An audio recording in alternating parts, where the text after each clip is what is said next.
ਉਹਨਾਂ ਬਾਰੇ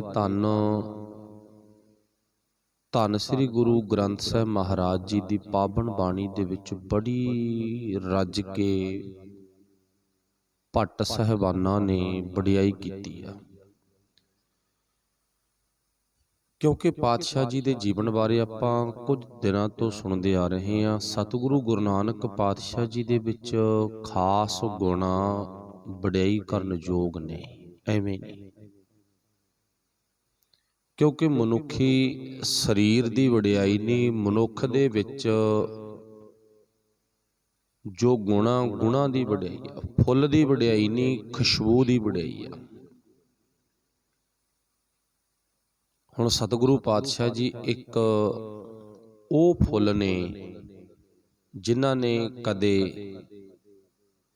ਮੱਕੇ ਦੇ ਵਿੱਚ ਜਾ ਕੇ ਖੁਸ਼ਬੂ ਖਿਲਾਰੀ, ਕਦੇ ਸਿੱਧਾ ਨਾ ਵਿਚਾਰ ਕਰਕੇ ਖੁਸ਼ਬੂ ਖਿਲਾਰੀ, ਕਦੇ ਕਿੱਥੇ ਪੂਰੀ ਦੁਨੀਆ ਦਾ ਚੱਕਰ ਲਾਇਆ। ਅੱਜ ਧੰਨ ਸ੍ਰੀ ਗੁਰੂ ਨਾਨਕ ਦੇਵ ਮਹਾਰਾਜ ਜੀ ਬਗਦਾਦ ਦੀ ਧਰਤੀ ਤੇ ਪਹੁੰਚਦੇ ਆ। ਕਾਬੇ ਦੀ ਪ੍ਰਚਾਰਕ ਫੇਰੀ ਤੋਂ ਬਾਅਦ ਤੇ ਬਗਦਾਦ ਦੇ ਵਿੱਚ ਕੌਣ ਮਿਲਿਆ, ਉਹਦੇ ਬਾਰੇ ਭਾਈ ਗੁਰਦਾਸ ਜੀ ਜ਼ਿਕਰ ਕਰਦੇ ਨੇ। ਫਿਰ ਬਾਬਾ ਗਿਆ ਬਗਦਾਦ ਨੂੰ, ਬਾਹਰ ਜਾਏ ਕੀਆ ਅਸਥਾਨਾ। ਇਹ ਗੱਲ ਚੇਤੇ ਰੱਖਿਓ। ਬਗਦਾਦ ਦਾ ਅਰਥ ਹੈਗਾ ਤੋਹਫਾ। ਤੇ ਜਿਹੜੀ ਬਗਦਾਦ ਦੀ ਹਿਸਟਰੀ ਹੈ ਨਾ, ਥੋੜਾ ਜਿਹਾ ਵਿੱਚੋਂ ਆਪਾਂ ਇੱਕ ਇਸ਼ਾਰਾ ਲੈ ਲਈਏ, ਫਿਰ ਅੱਗੇ ਚੱਲਦੇ ਹਾਂ।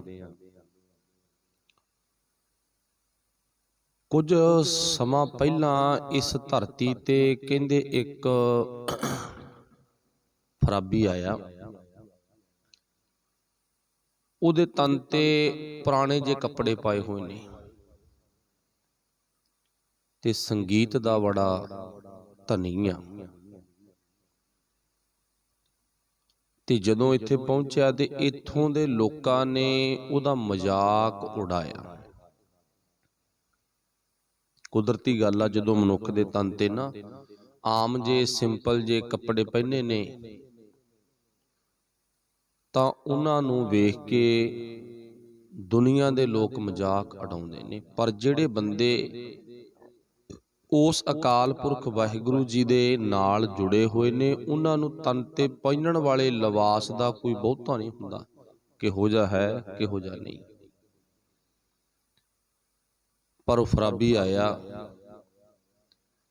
ਫਰਾਬੀ ਦੇ ਗੁਣਾਂ ਵੱਲ ਧਿਆਨ ਦੇਣ ਦੀ ਬਜਾਏ ਉਹਦੇ ਤਨ ਤੇ ਧਿਆਨ ਲੈ ਗਏ, ਹੱਸੇ, ਮਜ਼ਾਕ ਉਡਾਇਆ। ਪਰ ਫਰਾਬੀ ਨੇ ਐਸੀ ਆਪਣੇ ਵੱਲੋਂ ਸੰਗੀਤ ਦੀ ਕਲਾ ਦਿਖਾਈ। ਪਹਿਲਾਂ ਇਹ ਲੋਕ ਹੱਸੇ ਵੇਖ ਕੇ, ਐਸੇ ਸ਼ਬਦ ਗਾਏ, ਫਿਰ ਇਹ ਰੋਏ, ਰੋ ਪਏ। ਫਿਰ ਐਸੇ ਸ਼ਬਦ ਗਾਏ, ਰੋਣ ਤੋਂ ਬਾਅਦ ਇਹ ਸੌਂ ਗਏ। ਜਦੋਂ ਸੌਂ ਗਏ ਤੇ ਜਿਹੜਾ ਉਹ ਮਸਤਾਨਾ ਸੀ, ਫਰਾਬੀ ਸੀ, ਉਹਨੇ ਆਪਣੇ ਵੱਲੋਂ ਇੱਕ ਪਰਚੀ ਲਿਖ ਕੇ ਉੱਥੇ ਰੱਖ ਦਿੱਤੀ। ਕਿਹਾ ਕੀ ਆ, ਇਹ ਦੁਨੀਆ ਦੇ ਲੋਕੋ, ਤੁਹਾਨੂੰ ਅਜੇ ਤੱਕ ਫੁੱਲ ਦੀ ਤੇ ਫੁੱਲ ਵਿਚਲੀ ਖੁਸ਼ਬੂ ਦੀ ਪਰਖ ਨਹੀਂ ਆਈ। ਤੁਸੀਂ ਕੇਵਲ ਬਾਹਰੀ ਪਹਿਰਾਵਾ ਵੇਖ ਕੇ ਹੱਸੇ ਤੇ ਮੈਂ ਐਸੇ ਸ਼ਬਦ ਗਾਏ, ਤੁਹਾਨੂੰ ਰਵਾਤਾ, ਤੁਹਾਨੂੰ ਸਵਾਤਾ, ਪਰ ਤੁਸੀਂ ਹੁਣ ਸੌਣ ਵਾਲੀ ਹੋ, ਜਾਗਣ ਵਾਲੇ ਨਹੀਂ ਹੋ। ਕਿਉਂਕਿ ਜਿਹੜੇ ਦੁਨੀਆ ਦੇ ਰੱਬ ਦੇ ਪਿਆਰਿਆਂ ਦਾ ਮਜ਼ਾਕ ਉਡਾਉਂਦੇ ਆ ਨਾ, ਉਹ ਜਾਗੇ ਹੋਏ ਨਹੀਂ, ਉਹ ਸੁੱਤੇ ਹੋਏ ਹੁੰਦੇ। ਤੇ ਉਹਨਾਂ ਨੂੰ ਦੁਨਿਆਵੀ ਤਲ ਤੇ ਵੀ ਇਹ ਸੁਆ ਗਿਆ। ਲਿਖ ਗਿਆ, ਫਰਾਬੀ ਆਇਆ ਸੀ, ਪਹਿਲਾਂ ਹਸਾਇਆ, ਫਿਰ ਰਵਾਇਆ ਤੇ ਫਿਰ ਸੁਆਇਆ, ਸੁਆ ਕੇ ਚਲਾ ਗਿਆ। ਹੁਣ ਇਹ ਉਹ ਧਰਤੀ ਆ ਜਿੱਥੇ ਲੋਕਾਂ ਨੂੰ ਸੁਆਤਾ, ਸੌਂ ਗਏ। ਹੁਣ ਇੱਥੇ ਗੱਲ ਥੋੜੀ ਜਿਹੀ ਹੋਰ ਧਿਆਨ ਦਿਓ, ਜਾਗਣਾ ਵੀ ਔਖਾ ਤੇ ਜਗਾਉਣਾ ਵੀ ਔਖਾ। ਜਾਗਣਾ ਵੀ ਔਖਾ ਤੇ ਜਗਾਉਣਾ ਵੀ ਔਖਾ। ਤੇ ਜਗਾਉਣ ਵਾਲਾ ਦੁਨੀਆ ਦੇ ਵਿੱਚ ਕੋਈ ਹੁੰਦਾ, ਸਵਾਉਣਾ ਤਾਂ ਬਹੁਤ ਔਖਾ ਨਾ। ਤੇ ਹੁਣ ਚੇਤਾ ਰੱਖਿਓ, ਅੱਜ ਜੇ ਆਪਾਂ ਇਸ ਗੱਲ ਦੀ ਪੜਚੋਲ ਕਰਕੇ ਵੇਖੀਏ, ਪੂਰੀ ਦੁਨੀਆ ਦੇ ਵਿੱਚ ਬਹੁ ਗਿਣਤੀ ਉਹ ਲੋਕਾਂ ਦੀ ਹੈ ਜਿਹੜੇ ਅਗਿਆਨਤਾ ਦੀ ਨੀਂਦ ਵਿੱਚ ਸੁੱਤੇ ਪਏ ਨੇ। ਔਖਾ ਤਾਂ ਜਗਾਉਣਾ, ਤੇ ਬਾਬੇ ਨਾਨਕ ਦੇ ਹਿੱਸੇ ਸੇਵਾ ਆਈ ਆ ਜਗਾਉਣ ਦੀ। ਤੇ ਕੁਦਰਤੀ ਨੇਮ ਆ, ਤੇ ਤੁਸੀਂ ਆਪਾਂ ਸਾਰੀ ਵੇਖਦੇ ਹਾਂ, ਬਾਹਰ ਅੰਦਰ ਦੂਰ ਨੇੜੇ ਆਮ ਖਾਸ ਥਾਵਾਂ ਤੇ ਜਾਂਦੇ ਆ, ਲੋਕ ਹੱਸਦੇ ਨੇ, ਰੋਂਦੇ ਨੇ, ਸੌਂ ਜਾਂਦੇ ਨੇ, ਪਰ ਸੁੱਤਿਆਂ ਨੂੰ ਜਗਾਉਣ ਵਾਲਾ ਕੋਈ ਪਹੁੰਚਦਾ। ਉਹ ਗੁਰੂ ਦੇ ਹਿੱਸੇ ਸੇਵਾ ਗਈ।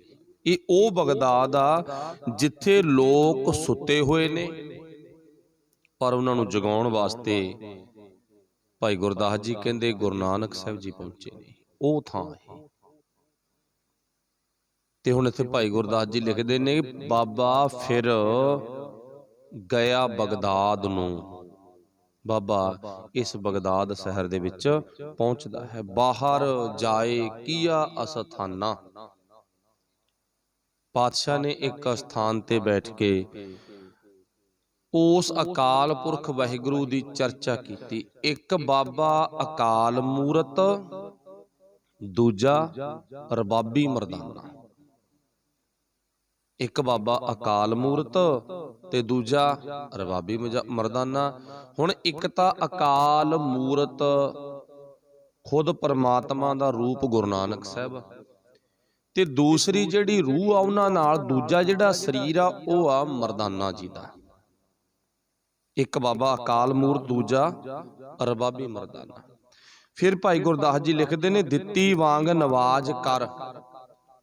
ਉਹਨਾਂ ਨੇ ਫਿਰ ਆਪਣੇ ਵੱਲੋਂ ਨਵਾਜ਼ ਵਾਹਿਗੁਰੂ ਉਚਾਰੀ, ਮਤਲਬ ਕਿ ਉਸ ਅਕਾਲ ਪੁਰਖ ਵਾਹਿਗੁਰੂ ਜੀ ਦੀ ਉਸਤਤ ਕੀਤੀ, ਵਡਿਆਈ ਕੀਤੀ। ਸੁਨ ਸਮਾਨ ਹੋਆ ਜਹਾਨਾ, ਸੁਨ ਮੁਨ ਨਗਰੀ ਭਈ, ਦੇਖ ਪੀਰ ਭਇਆ ਹੈਰਾਨਾ। ਤੇ ਐਸੀ ਕਲਾ ਦਿਖਾਈ ਸੁਨ ਮੁਨ ਨਗਰੀ ਦੇ ਵਿੱਚ, ਦੇਖ ਪੀਰ ਭਇਆ ਹੈਰਾਨਾ। ਵੇਖੈ ਧਿਆਨ ਲਗਾਏ ਕਰ ਇੱਕ ਫਕੀਰ ਵੱਡਾ ਮਸਤਾਨਾ। ਐਸਾ ਧਿਆਨ ਲਾ ਕੇ ਵੇਖਿਆ ਕਿ ਇਸ ਧਰਤੀ ਤੇ ਇੱਕ ਵੱਡਾ ਫਕੀਰ ਉਤਰਿਆ ਹੋਇਆ। ਆਹ ਧਰਤੀ ਤੇ ਨਾ ਇੱਕ ਫਕੀਰ ਉਤਰਿਆ ਹੋਇਆ, ਵੱਡਾ ਫਕੀਰ। ਹੁਣ ਭਲਿਓ ਇੱਕ ਗੱਲ ਦਾ ਧਿਆਨ ਲਾ ਕੇ ਦੇਖੋ, ਇੱਥੇ ਸਾਡੀ ਕਿੰਨੀ ਵੱਡੀ ਕਮਜ਼ੋਰੀ ਆ। ਅਸੀਂ ਗੁਰੂ ਨਾਨਕ ਸਾਹਿਬ ਦਾ ਐਡਾ ਮਾਣ ਮੱਤਾ ਇਤਿਹਾਸ ਪੜ੍ਹ ਕੇ, ਇਤਿਹਾਸ ਸੁਣ ਕੇ, ਗੁਰੂ ਨਾਨਕ ਪਾਤਸ਼ਾਹ ਜੀ ਦੀ ਨਾ ਇੰਨੀ ਬਾਣੀ ਪੜ੍ਹ ਸੁਣ ਕੇ ਅਸੀਂ ਅਜੇ ਤੱਕ ਉਹਨਾਂ ਨੂੰ ਆਪਣੀ ਜ਼ੁਬਾਨ ਦੇ ਨਾਲ, ਸੱਚ ਜਾਣਿਓ, ਦਿਲ ਦੀ ਗਹਿਰਾਈ ਵਿੱਚੋਂ ਵੱਡਾ ਨਹੀਂ ਕਹਿੰਦੇ। ਇੱਕ ਦੂਜੇ ਦੇ ਕਹਿਣ ਨਾਲ ਤਾਂ ਵੱਡਾ ਕਹਿ ਸਕਦੇ ਆਪਾਂ, ਇੱਕ ਦੂਜੇ ਦੇ ਨਾ ਕਹਿਣ ਨਾਲ, ਇੱਕ ਦੂਜੇ ਦੇ ਕਹਿਣ ਕਰਕੇ ਤਾਂ ਵੱਡਾ ਕਹਿਤਾ, ਪਰ ਆਪਣੇ ਦਿਲ ਚੋਂ ਨਹੀਂ ਵੱਡਾ ਕਹਿੰਦੇ। ਪਤਾ ਨਹੀਂ ਕਿਉਂ, ਇਹ ਰੱਬ ਜਾਣਦਾ, ਮਾਲਕ ਜਾਣਦਾ।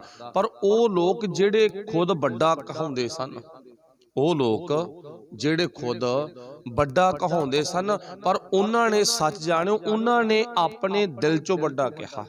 ਉਹਦਾ ਵੇਰਵਾ, ਉਹਦਾ ਜ਼ਿਕਰ ਕਹਿ ਲਓ, ਭਾਈ ਗੁਰਦਾਸ ਜੀ ਨੇ ਕੀਤਾ ਗਾ। ਤੇ ਸੱਚ ਜਾਣਿਓ, ਜਿਸ ਦਿਨ ਆਪਾਂ ਗੁਰੂ ਨੂੰ, ਪਾਤਸ਼ਾਹ ਨੂੰ, ਮਾਲਕ ਨੂੰ ਵੱਡਾ ਕਹਿਣਾ ਸ਼ੁਰੂ ਕਰ ਦਿੱਤਾ ਦਾ, ਉਸ ਦਿਨ ਸਾਡੀ ਜ਼ਿੰਦਗੀ ਖੁਸ਼ਹਾਲ ਹੋ ਜਾਵੇਗੀ। ਉਸ ਦਿਨ, ਫਿਰ ਉਹ ਦਿਨ ਦੂਰ ਨਹੀਂ ਵੀ ਅਸੀਂ ਖੁਸ਼ਹਾਲ ਨਾ ਹੋਈਏ। ਤੇ ਹੁਣ ਪਾਤਸ਼ਾਹ ਜੀ ਭਾਈ ਗੁਰਦਾਸ ਜੀ ਲਿਖਦੇ ਨੇ, ਕਹਿੰਦੇ ਫਿਰ ਜਦੋਂ ਨਵਾਜ਼ ਉਚਾਰੀ ਹੈ ਨਾ, ਮਤਲਬ ਰੱਬ ਦਾ ਕੀਰਤਨ ਕੀਤਾ, ਅਕਾਲ ਪੁਰਖ ਵਾਹਿਗੁਰੂ ਦੀ ਉਸਤਤ ਕੀਤੀ ਆ ਸੋਨਮੁਨ ਨਗਰੀ ਦੇ ਵਿੱਚ, ਜਿੱਥੇ ਲੋਕ ਸੁੱਤੇ ਹੋਏ ਸਨ। ਔਰ ਫਰਾਬੀ ਆਇਆ ਸੀ ਨਾ, ਆਇਆ, ਉਹਨੂੰ ਵੇਖ ਕੇ ਹੱਸੇ, ਰੋਏ, ਸੌਂ ਗਏ। ਹੁਣ ਸਵਾਉਣਾ ਬਹੁਤ ਸੌਖਾ, ਪਰ ਜਗਾਉਣਾ ਔਖਾ, ਜਾਗਣਾ ਵੀ ਔਖਾ, ਦੋਨੇ ਗੱਲਾਂ ਹੀ ਆ। ਤੇ ਆਪਾਂ ਦੁਨਿਆਵੀ ਤਲ ਤੇ ਵੀ ਵੇਖ ਸਕਦੇ ਹਾਂ ਵੀ ਸਾਨੂੰ ਜਾਗਣਾ ਵੀ ਔਖਾ ਤੇ ਜਗਾਉਣਾ ਵੀ ਔਖਾ, ਦੁਨਿਆਵੀ ਤਲ ਤੇ ਵੀ। ਸੁਰਤ ਕਰਕੇ ਹਲੂਣਾ ਮਾਰਨਾ ਤਾਂ ਬਹੁਤ ਹੀ ਜ਼ਿਆਦਾ ਔਖਾ, ਪਰ ਗੁਰੂ ਨਾਨਕ ਸਾਹਿਬ ਨੇ ਨਾ, ਜਿਹੜੇ ਦਿਮਾਗ ਕਰਕੇ ਸੌਂ ਚੁੱਕੇ ਨੇ, ਸੁਰਤ ਕਰਕੇ ਸੌਂ ਚੁੱਕੇ ਨੇ, ਉਹਨਾਂ ਨੂੰ ਜਗਾਇਆ। ਇਹ ਸੇਵਾ ਬਾਬੇ ਨਾਨਕ ਦੇ ਹਿੱਸੇ ਆਈ ਆ। ਹੁਣ ਭਾਈ ਗੁਰਦਾਸ ਜੀ ਲਿਖਦੇ ਨੇ, ਕਹਿੰਦੇ ਵੇਖਿਆ ਧਿਆਨ ਲਗਾਏ ਕੈ, ਇਹ ਗੱਲ ਨੂੰ ਧਿਆਨ ਲਾ ਕੇ ਵੇਖਿਆ ਤੇ ਪਾਤਸ਼ਾਹ ਨੇ ਉੱਥੇ ਰੱਬ ਦੀ ਉਸਤਤ ਕੀਤੀ।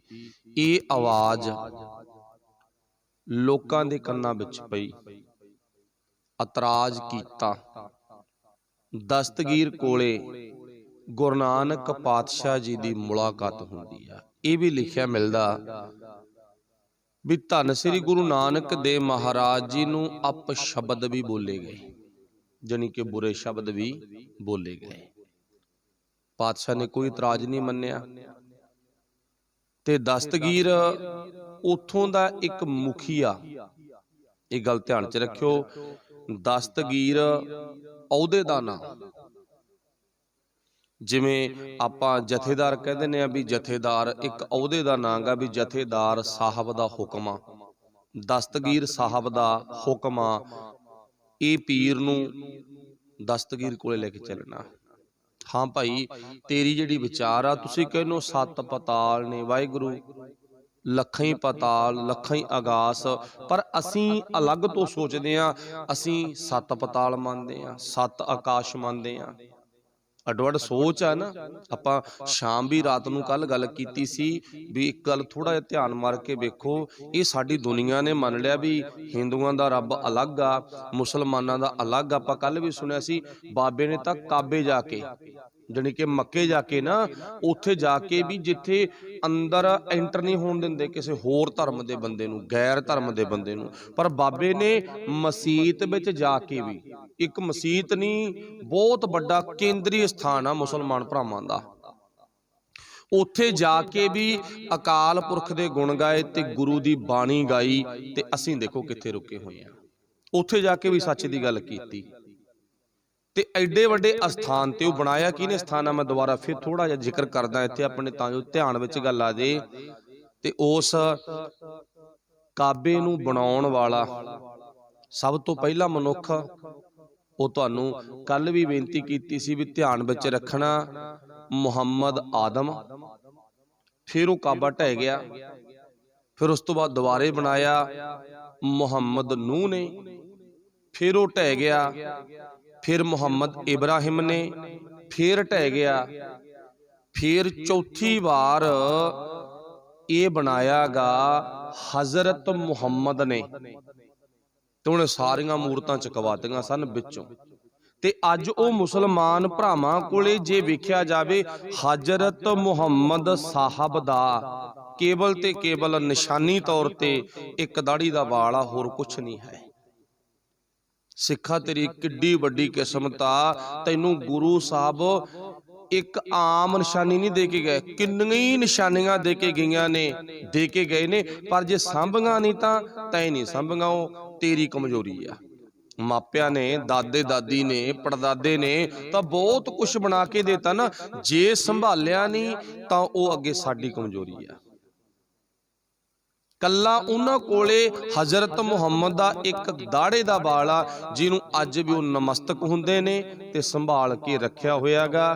ਪਰ ਚੇਤਾ ਰੱਖਿਓ, ਆਪੋ ਕੱਲ ਦੀ ਵਿਚਾਰ ਵਿੱਚ ਸੁਣਿਆ, ਉਹੀ ਲੋਕ ਜਿਨ੍ਹਾਂ ਨੇ ਗੁਰੂ ਨਾਨਕ ਸਾਹਿਬ ਨੂੰ ਠੇਡੇ ਮਾਰੇ, ਜਿਨ੍ਹਾਂ ਨੇ ਗੁਰੂ ਨਾਨਕ ਸਾਹਿਬ ਦੇ ਲੱਤਾਂ ਮਾਰੀਆਂ, ਪਰ ਪਾਤਸ਼ਾਹ ਨੇ ਲੱਤ ਦਾ ਜਵਾਬ ਮੱਤ ਨਾਲ ਦਿੱਤਾ। ਐਸੇ ਵਿਚਾਰ ਕੀਤੇ ਸਾਰੇ ਕਾਜੀ ਮੁਲਾਣੇ ਤੇ ਕਾਬੇ ਦੇ ਲੋਕ ਬਾਬੇ ਨਾਨਕ ਦੇ ਚਰਨੀ ਬਹਿ ਗਏ ਸਨ। ਤੇ ਆਉਂਦੇ ਸਾਨੂੰ ਪਤਾ ਕੀ ਕਹਿੰਦੇ ਨੇ, ਕੋਈ ਨਿਸ਼ਾਨੀ ਦੇ ਕੇ ਜਾਓ। ਫਿਰ ਭਾਈ ਗੁਰਦਾਸ ਨੇ ਲਿਖਿਆ, ਤੇ ਉੱਥੇ ਗੁਰੂ ਨਾਨਕ ਸਾਹਿਬ ਆਪਣੇ ਪੈਰ ਦੀ ਜੁੱਤੀ ਰੱਖ ਕੇ ਆਏ ਨੇ। ਉਹਨਾਂ ਨੇ ਰਖਵਾਈ ਇੱਥੇ ਰੱਖ ਕੇ ਜਾਓ। ਅੱਜ ਉਹ ਜੁੱਤੀ ਨੂੰ, ਗੁਰੂ ਨਾਨਕ ਸਾਹਿਬ ਦੀ ਜੁੱਤੀ ਨੂੰ ਮੱਥਾ ਟੇਕਦੇ ਨੇ। ਚਲੋ ਉਹ ਉਹਨਾਂ ਦੀ ਭਾਵਨਾ, ਆਪਾਂ ਉਹਨਾਂ ਦੀ ਭਾਵਨਾ ਨੂੰ ਸਜਦਾ ਕਰਦੇ ਹਾਂ। ਪਰ ਸਿੱਖਾ, ਤੇਰਾ ਬਾਬਾ ਨਾਨਕ, ਤੇਰਾ ਤੂੰ ਕਿੱਥੇ ਖੜਾਂਗਾ? ਬਸ ਲਾਹਨਤ ਤਾਂ ਸਾਨੂੰ ਆ ਗਈ। ਇਸੇ ਕਰਕੇ ਇਹ ਦਸਤਗੀਰ ਹੈਗਾ। ਬਗਦਾਦ ਪਹੁੰਚਦੇ ਆ ਪਾਤਸ਼ਾਹ ਜੀ। ਹੁਣ ਦਸਤਗੀਰ ਇੱਕ ਮੁਖੀਆ, ਇਹ ਅਹੁਦੇਦਾਰ ਹੈਗਾ, ਜਥੇਦਾਰ ਕਹਿ ਲਓ, ਜਥੇਦਾਰ ਆ, ਇਹਦਾ ਹੁਕਮ ਚੱਲਦਾ। ਇਹ ਮੌਕੇ ਦਾ ਪੀਰ ਵੀ ਆ ਤੇ ਮੌਕੇ ਦਾ ਅਹੁਦੇਦਾਰ ਵੀ ਆ, ਦੋਵੇਂ ਕੰਮ ਹੀ ਕਰਦਾ। ਮੌਕੇ ਦਾ ਪੀਰ ਵੀ ਆ, ਲੋਕ ਇਹਨੂੰ ਧਰਮੀ ਵੀ ਕਹਿੰਦੇ ਨੇ, ਤੇ ਮੌਕੇ ਦਾ ਅਹੁਦੇਦਾਰ ਵੀ ਆ, ਅਹੁਦਾ ਵੀ ਇਹਦੇ ਕੋਲੇ। ਤੇ ਗੁਰੂ ਸਾਹਿਬ ਜੀ ਕੀ ਕਹਿੰਦੇ ਨੇ ਵੀ ਤੁਸੀਂ ਪੜ੍ਹੀ ਆ ਬਾਣੀ। ਬਾਣੀ ਕਿਹੜੀ ਪੜ੍ਹੀ ਆ? ਲੱਖ। ਇੱਕ ਗੱਲ ਹੋਰ ਧਿਆਨ ਚ ਰੱਖਿਓ ਤੇ ਪੂਰਾ ਧਿਆਨ ਦਿਓ ਇਸ ਸ਼ਬਦ ਵੱਲ। ਲੱਖ ਪਾਤਾਲਾਂ ਪਾਤਾਲ, ਲੱਖ ਆਗਾਸਾਂ ਆਗਾਸ, ਓੜਕ ਓੜਕ ਭਾਲ ਥੱਕੇ, ਵੇਦ ਕਹਿਨ ਇੱਕ ਬਾਤ, ਸਾਹਸ 18 ਕਹਿਨ ਕਤੇਬਾਂ। ਇੱਥੇ ਮੁਸਲਮਾਨਾਂ ਦੇ ਗ੍ਰੰਥ ਵੀ ਕਹਿੰਦੇ ਨੇ ਸਾਹਸ 18 ਕਹਿਨ ਕਤੇਬਾਂ, ਅਸੂਲੂ ਇੱਕ ਧਾਂਤ। ਫਿਰ ਅੱਗੇ ਪਾਤਸ਼ਾਹ ਜੀ ਕਹਿੰਦੇ ਨੇ ਲੇਖਾ ਹੋਏ ਤਾਂ ਲਿਖੀ ਹੈ, ਲੇਖਾ ਹੋਏ ਵਿਨਾਸ਼।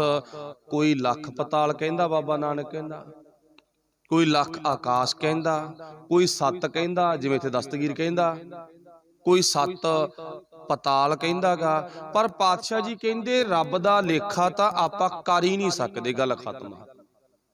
ਉਹਦਾ ਲੇਖਾ ਕਰਨ ਵਾਲਾ ਖਤਮ ਹੋ ਜਾਊਗਾ, ਪਰ ਰੱਬ ਦਾ ਲੇਖਾ ਨਹੀਂ ਮੁੱਕਦਾ। ਰੱਬ ਦਾ ਲੇਖਾ ਕੌਣ ਕਰ ਲੂਗਾ? ਜਿਵੇਂ ਆਪਾਂ ਆਮ ਇੱਕ ਗੱਲ ਕਹਿ ਦਿੰਦੇ ਆ ਨਾ ਵੀ ਸਾਰੀ ਉਮਰ ਨਹੀਂ ਲਾ ਸਕਦੇ ਪੁੱਤ ਕਰਜੇ ਮਾਵਾਂ ਦੇ, ਜਾਣੀ ਕਿ ਮਾਂ ਦਾ ਹਿਸਾਬ ਕਿਤਾਬ, ਮਾਂ ਨਾਲ ਗਿਣਤੀ ਮਿਣਤੀ ਤਾਂ ਬੰਦਾ ਸਾਰੀ ਉਮਰ ਨਹੀਂ ਪੂਰੀ ਕਰ ਸਕਦਾ। ਵੀ ਮਾਂ ਨੇ ਕਿੰਨਾ ਮੈਨੂੰ ਦਿੱਤਾ, ਕਿੰਨਾ ਮੈਥੋਂ ਲਿਆ। ਚਰ ਮਾਂ ਨੇ ਜੋ ਲੈਤਾ ਉਹਦੇ ਬਾਰੇ ਤਾਂ ਬੰਦਾ ਦੱਸ ਸਕਦਾ ਗਾ, ਪਰ ਮਾਂ ਨੇ ਦਿੱਤਾ ਕੀ ਕੁਛ ਆ ਉਹ ਨਹੀਂ ਦੱਸ ਸਕਦਾ। ਅੱਛਾ, ਜੋ ਮਾਂ ਨੇ ਦਿੱਤਾ ਅਸੀਂ ਮਾਂ ਨੂੰ ਦੇ ਦਾਂਗੇ ਦੁਬਾਰਾ ਮੁੜ ਕੇ? ਇਹ ਵੀ ਧਿਆਨ ਚ ਰੱਖੋ।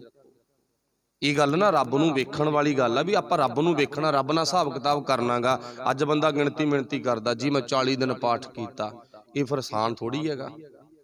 ਜੀ ਮੈਂ 1000 ਰੁਪਿਆ ਭੇਟ ਕੀਤਾ, ਇਹ ਆਸਾਨ ਥੋੜੀ ਹੈ ਕੋਈ, ਉਹ ਤੇਰੀ ਆਪਣੀ ਮਰਜ਼ੀ ਆ। ਜੀ ਮੈਂ 5 ਬੋਰੀਆਂ ਗਰਾਈ ਦੀਆਂ ਦਿੱਤੀਆਂ, ਇਹ ਕੀ ਗੱਲ ਆ? ਗੁਰੂ ਸਾਹਿਬ ਕਹਿੰਦੇ ਇਹ ਤਾਂ ਕੋਈ ਗੱਲ ਨਹੀਂ ਹੈ, ਉਹ ਤਾਂ ਤੇਰੀ ਆਪਣੀ ਮਰਜ਼ੀ ਆ, ਨਾ ਦੇ ਤਾਂ ਕੀ ਆ, ਉਹ ਮਾਲਕ ਸਭ ਕੁਝ ਜਾਣਦਾ ਭਾਈ। ਕੋਈ ਨਾ ਕੋਈ ਤਿਲ ਦਿੰਦਾ, ਕੋਈ ਫੁੱਲ ਦਿੰਦਾ, ਕੋਈ ਥੋੜਾ ਦਿੰਦਾ, ਕੋਈ ਬਹੁਤਾ ਦਿੰਦਾ, ਉਹ ਸਾਡੀ ਆ ਮਰਜ਼ੀ। ਪਰ ਉਹ ਇੱਕ ਵਾਰੀ ਤੌਰ ਤੇ ਪ੍ਰਬੰਧਕੀ ਢਾਂਚਾ ਚਲਾਉਣ ਵਾਸਤੇ ਆ, ਨਾ ਕਿ ਸਾਥੋਂ ਰੱਬ ਮੰਗਦਾ ਹੈਗਾ। ਜੇ ਹੁਣ ਕਵੇ ਮੈਂ ਮਾਂ ਨੂੰ ਇੱਕ ਸੂਟ ਸਵਾਤਾ, ਮੈਂ ਆਪਣੀ ਮਾਂ ਨੂੰ ਪੰਜੀਰੀ ਰਲਾ ਕੇ ਦੇਤੀ, ਇਹਸਾਨ ਥੋੜੀ ਆ ਮਾਂ ਤੇ ਜੋ ਮਾਂ ਨੇ ਦਿੱਤਾ ਉਹ ਆਪਾਂ ਦੇ ਨਹੀਂ ਸਕਦੇ। ਮਾਂ ਦੀ ਪੰਜੀਰੀ ਤਾਂ ਯਾਦ ਆ ਗਈ ਨਾ। ਹੁਣ ਰੱਬ ਨੇ ਸਾਨੂੰ ਕੀ ਦਿੱਤਾ ਉਹ ਯਾਦ ਨਹੀਂ, ਰੱਬ ਨੂੰ ਅਸੀਂ ਕੀ ਦਿੱਤਾ ਉਹ ਗਿਣਿਆ ਰਹੇ ਆ।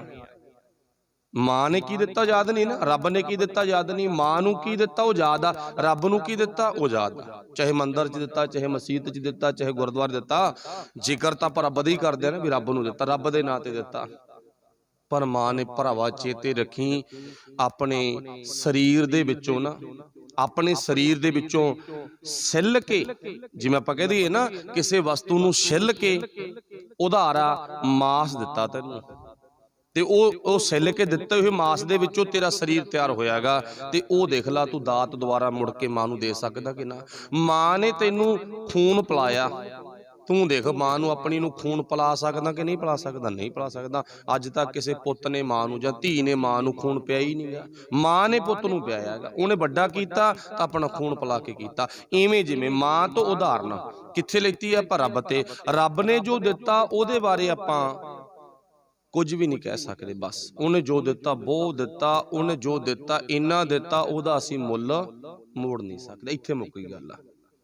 ਤਾਈਓ ਗੁਰੂ ਨਾਨਕ ਸਾਹਿਬ ਨੇ ਕਿਹਾਗਾ ਕੋਈ ਲੱਖ ਪਤਾਲ ਕਹਿੰਦਾ, ਕੋਈ ਲੱਖ ਆਗਾਸ ਕਹਿੰਦਾ। ਇਹ ਸੁਣੋ ਫਿਰ ਧਿਆਨ ਨਾਲ ਗੱਲ। ਲੱਖ ਪਤਾਲਾਂ ਪਤਾਲ, ਲੱਖ ਆਗਾਸਾਂ ਆਗਾਸ, ਓੜਕ ਓੜਕ ਭਾਲ ਥੱਕੇ, ਵੇਦ ਕਹਿਨ ਇੱਕ ਬਾਤ, ਸਹਿਸ 18 ਕਹਿਨ ਕਤੇਬਾ, ਅਸੂਲੂ ਇੱਕ ਧਾਤ।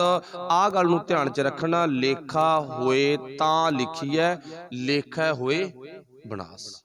ਉਹ ਰੱਬ ਦਾ ਲੇਖਾ ਜੋਖਾ ਅਸੀਂ ਨਹੀਂ ਕਰ ਸਕਦੇ, ਉਹ ਸਾਡਾ ਕਰ ਸਕਦਾ, ਉਹ ਤਾਂ ਕਰਦਾ ਹੀ ਆ।